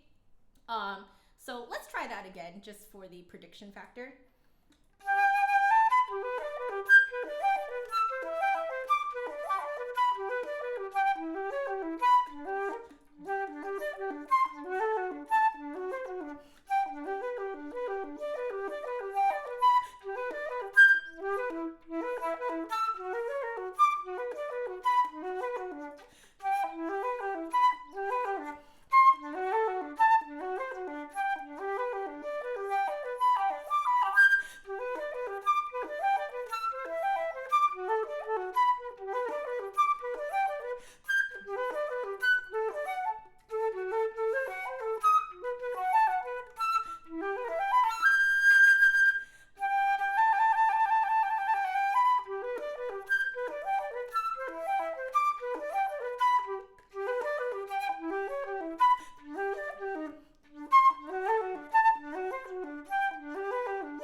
like if I was practicing this for real, I would memorize that part. Like I'd memorize all the chords, you know?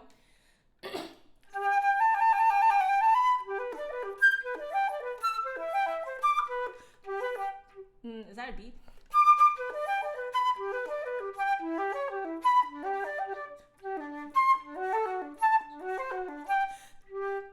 Second ending. Okay, so variation 4. Let's see.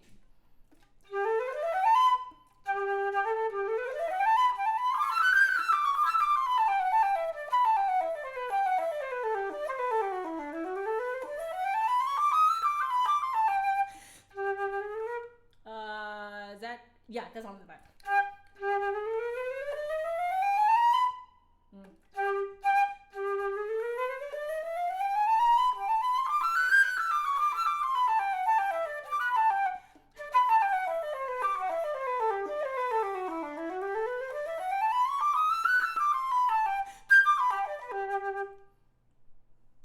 Could probably play that with a little bit more conviction.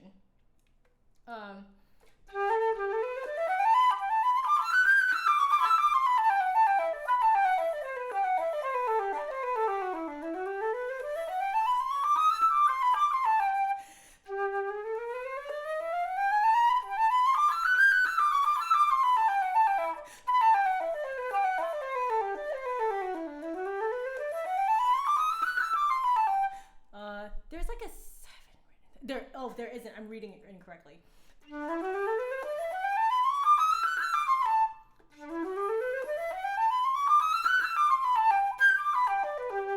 There it is. Okay, there it is. Double panpipes from South America. Ooh, have you tried it? This piece sounds great. This is The Last Rose of Summer by Kuhlau. So Kuhlau.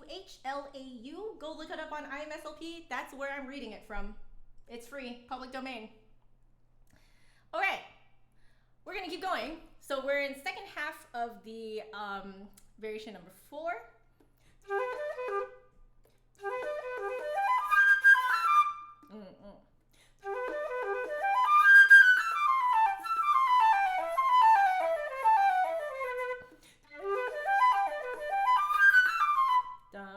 Oh, ooh, that's not a full, that's not, okay.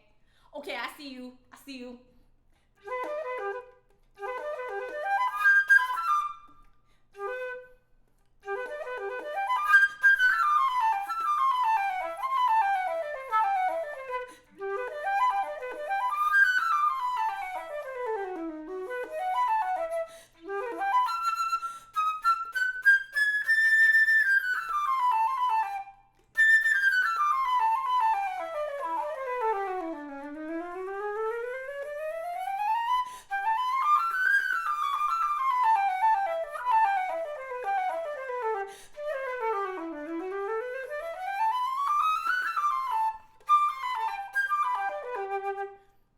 Alright guys, the trick to that variation is know your G major scale, G major arpeggio, and chromatic notes. And maybe there is randomly a B major chord in there too, and an E minor chord. So a little bit of, you know, modulation type thing going on in there. But yeah, okay. Basically, it's G major and a little bit of chromatic. That's kind of what that one is. Let's do it one more time. Just that second half.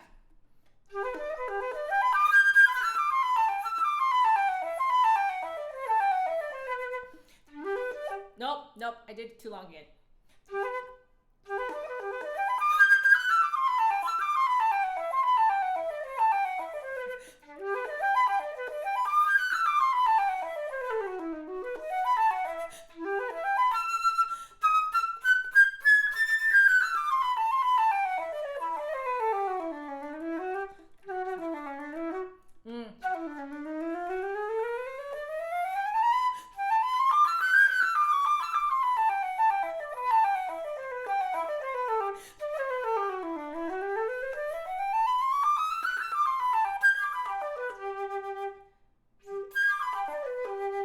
Okay, that was right.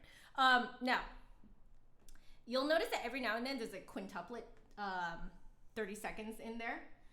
So what's happening there is that there are too many notes in the scale to fit in the beats. So he's just squashing the last few notes in. So that's kind of how you want to play it. Da da da da blah, blah, blah, da da da da. Because he's just squashing them all into the beats. Okay, variation 5, più moto. Okay.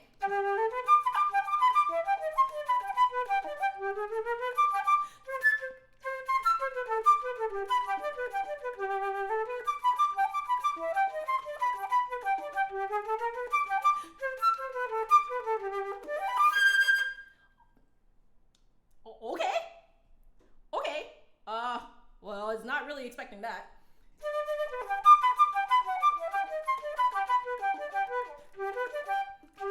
Oh, okay, okay.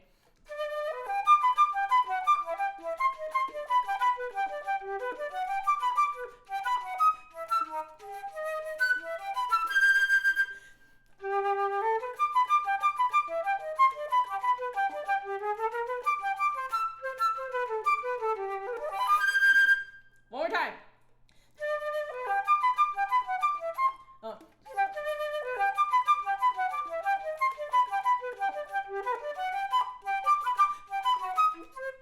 Oh, this part sounds cool, but it's hard to execute.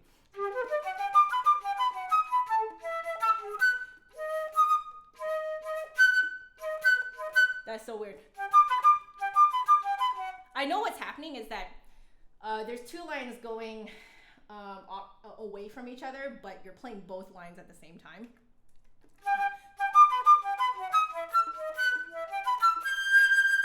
Okay, I made it happen.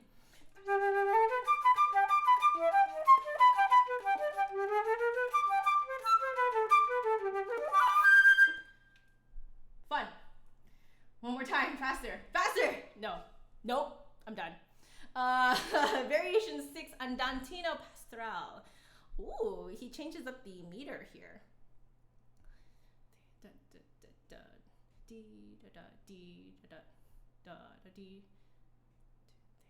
two, three.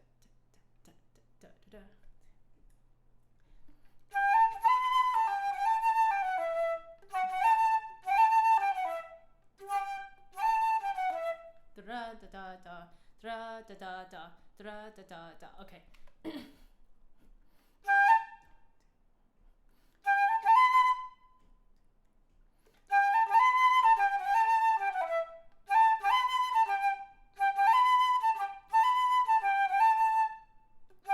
Oh, okay, I get it now. Okay.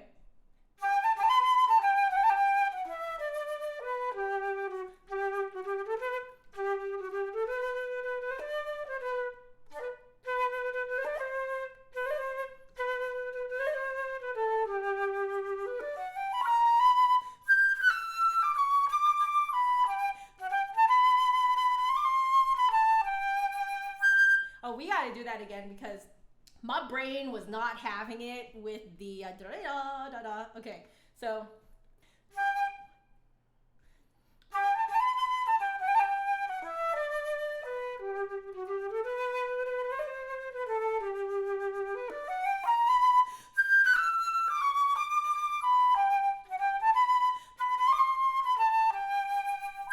Okay, much better. Okay.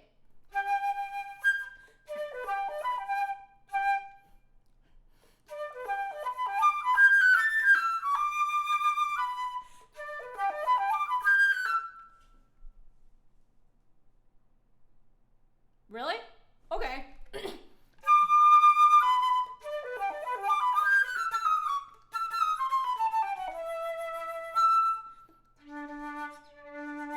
Okay, we're going full cadenza mode now. Oh, why?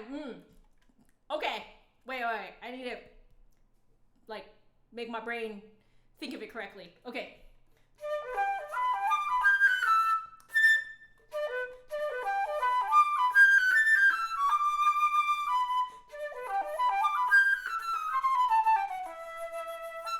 I feel like I'm not doing that right.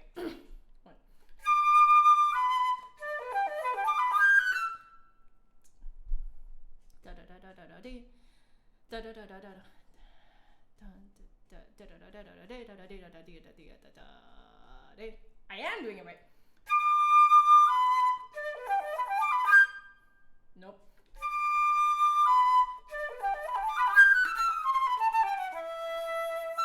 I have to subdivide that. I can't do it not subdivided.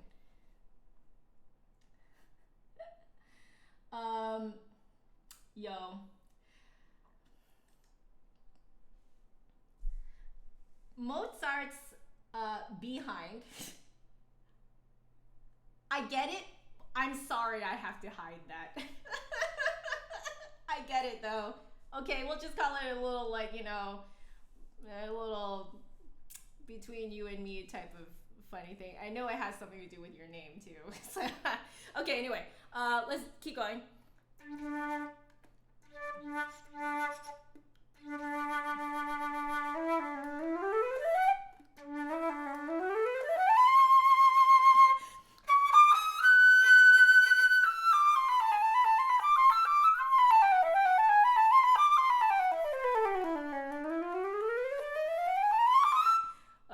Okay, so, wait, how does the next bit go? Okay,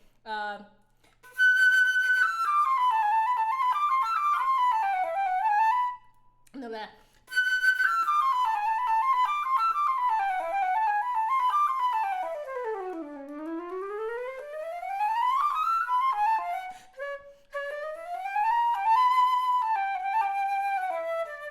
Okay, I feel like, maybe I need to go. Oh, wait, nope. Wait, I get it.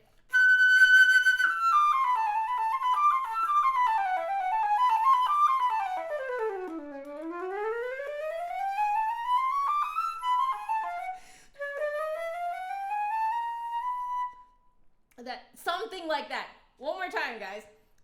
We're gonna start from the beginning of this section.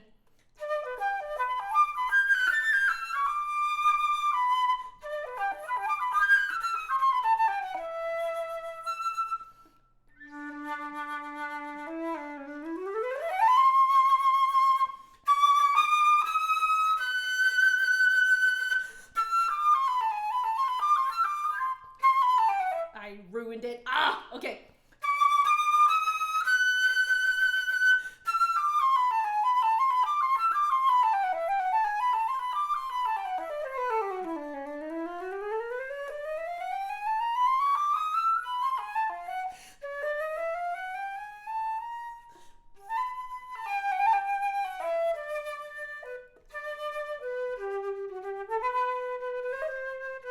Oops, wrong trill. That's it, right? Whew.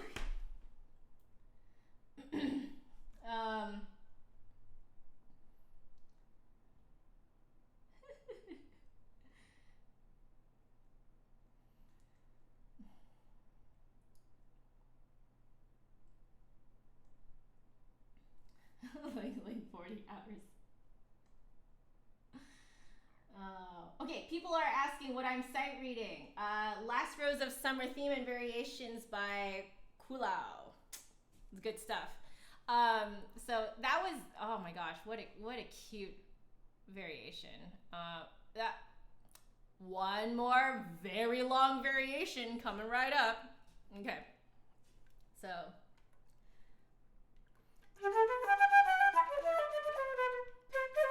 Okay. Okay. Oh, excuse me, guys.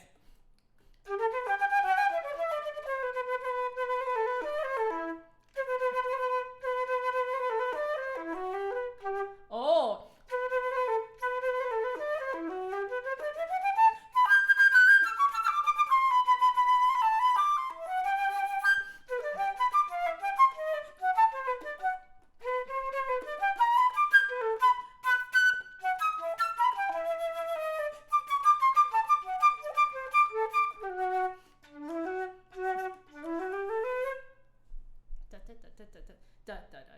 Oh, okay.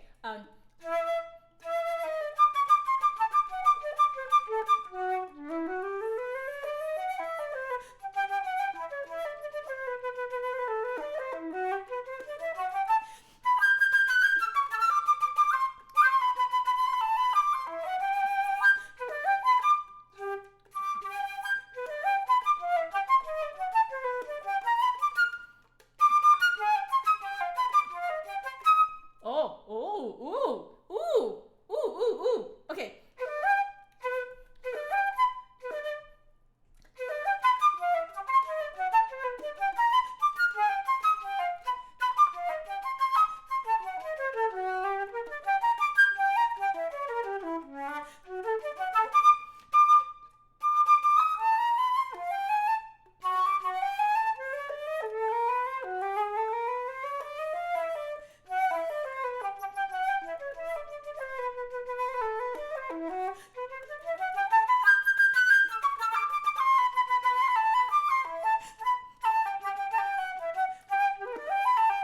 Dun, dun, dun, dun, dun.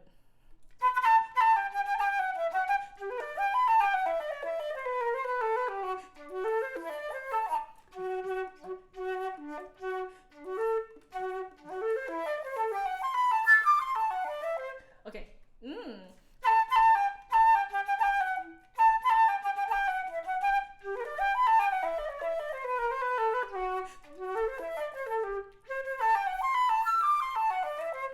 Scrolling. Okay.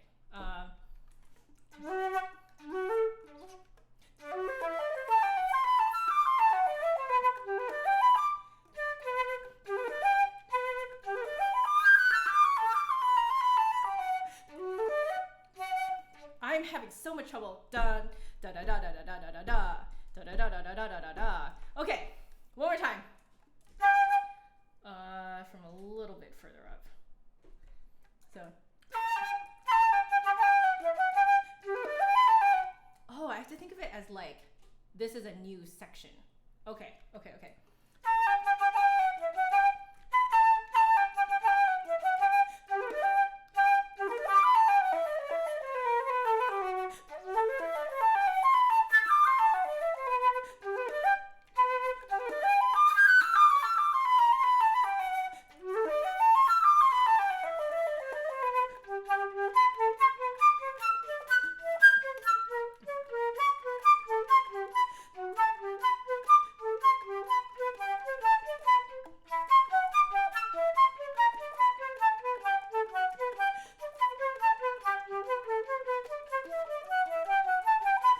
I think this needs to go faster, but let's keep going.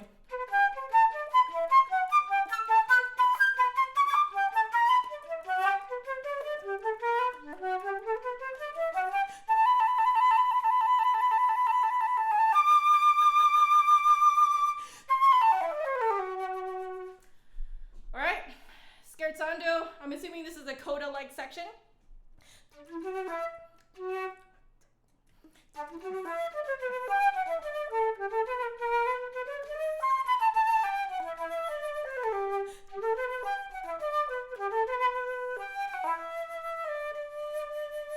Oh wait, whoa, whoa, whoa, whoa, whoa. I missed the retardando. Okay.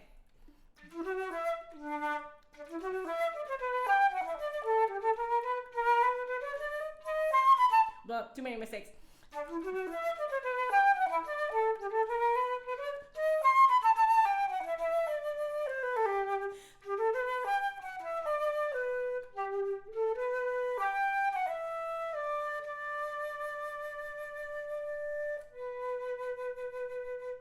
Okay, that's cute.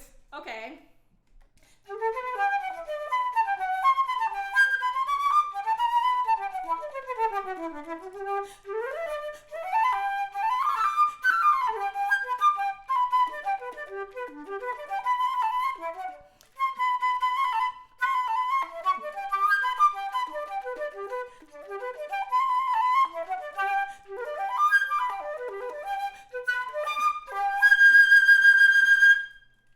There we go.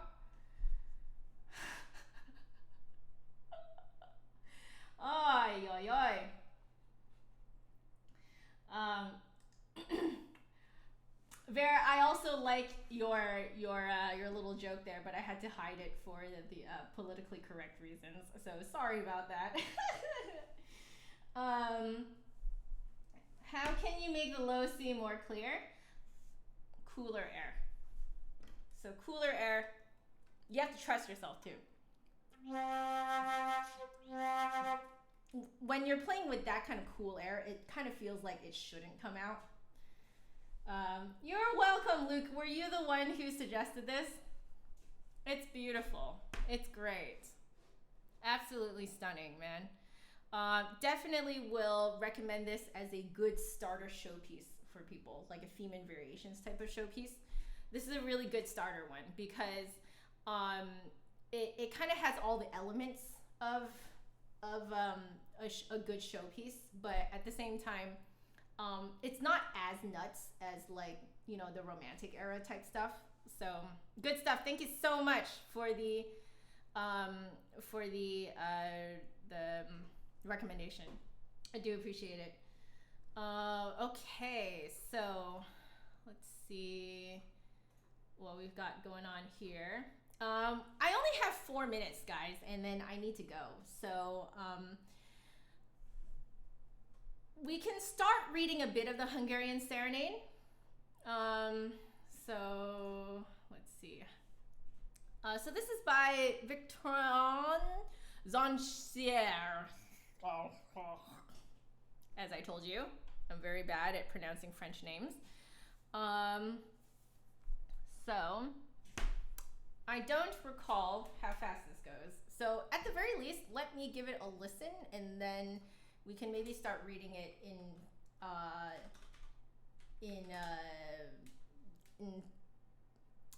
reading it seriously next time. So let's see what happens. Okay.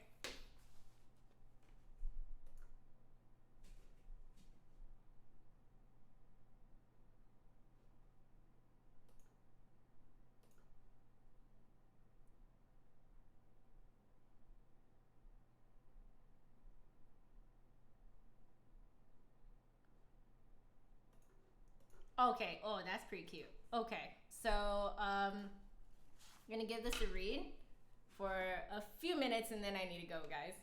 So,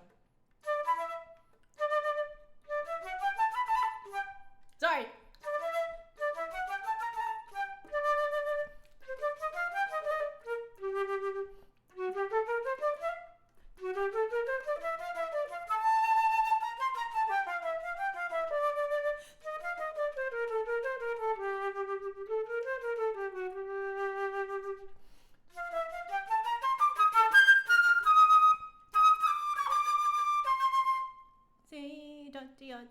Ooh, cute.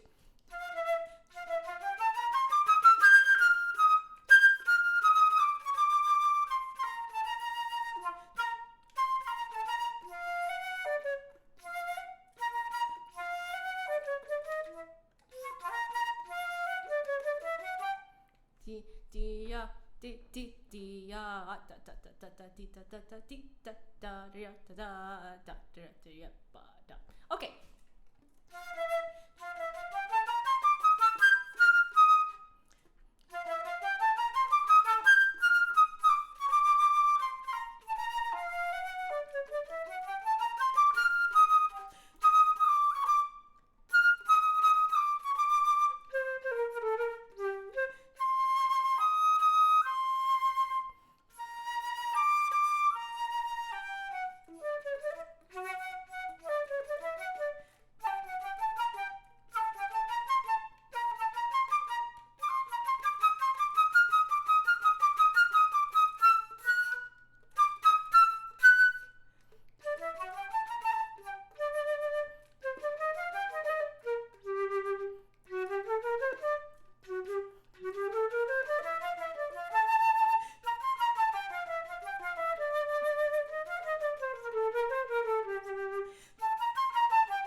I should probably end there and read it better next time. So, woo, cute. Yes, in I'm SLP, the last rose is called 7 Variations on an Irish Folk Song. Yes, yes, indeed. Yes, this has a piano part also. Yes, absolutely. Or are you talking about the I'm SLP version? Yes, has a piano part. Very cute. Very cute. Okay, so let's finish reading the Hungarian Serenade next time, guys.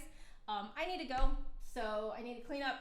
Usually takes me about 15 minutes to clean up, which is why I'm ending at this like odd time. So I'm trying to end by 4, basically my time. Anyway, thank you all so much for joining me today. It was really, really fun, and I hope that I offered you something a little bit different from your day-to-day stay-at-home life, all right? So mostly these streams are just to hang out, have some fun, take our minds off of the craziness that is the world right now. But now that we're all returning back to the real world, I want to remind you guys to stay happy, healthy, and safe. When you go out, make sure you wash your hands. Don't touch your face in public. Practice social distancing, but at the same time, please reach out to other humans to talk. It's very important to do that. So again, another shout out to the Flute Zone Discord. Please go check them out. They're a really, really great little group, very supportive, lovely place to geek out about the flute. All right.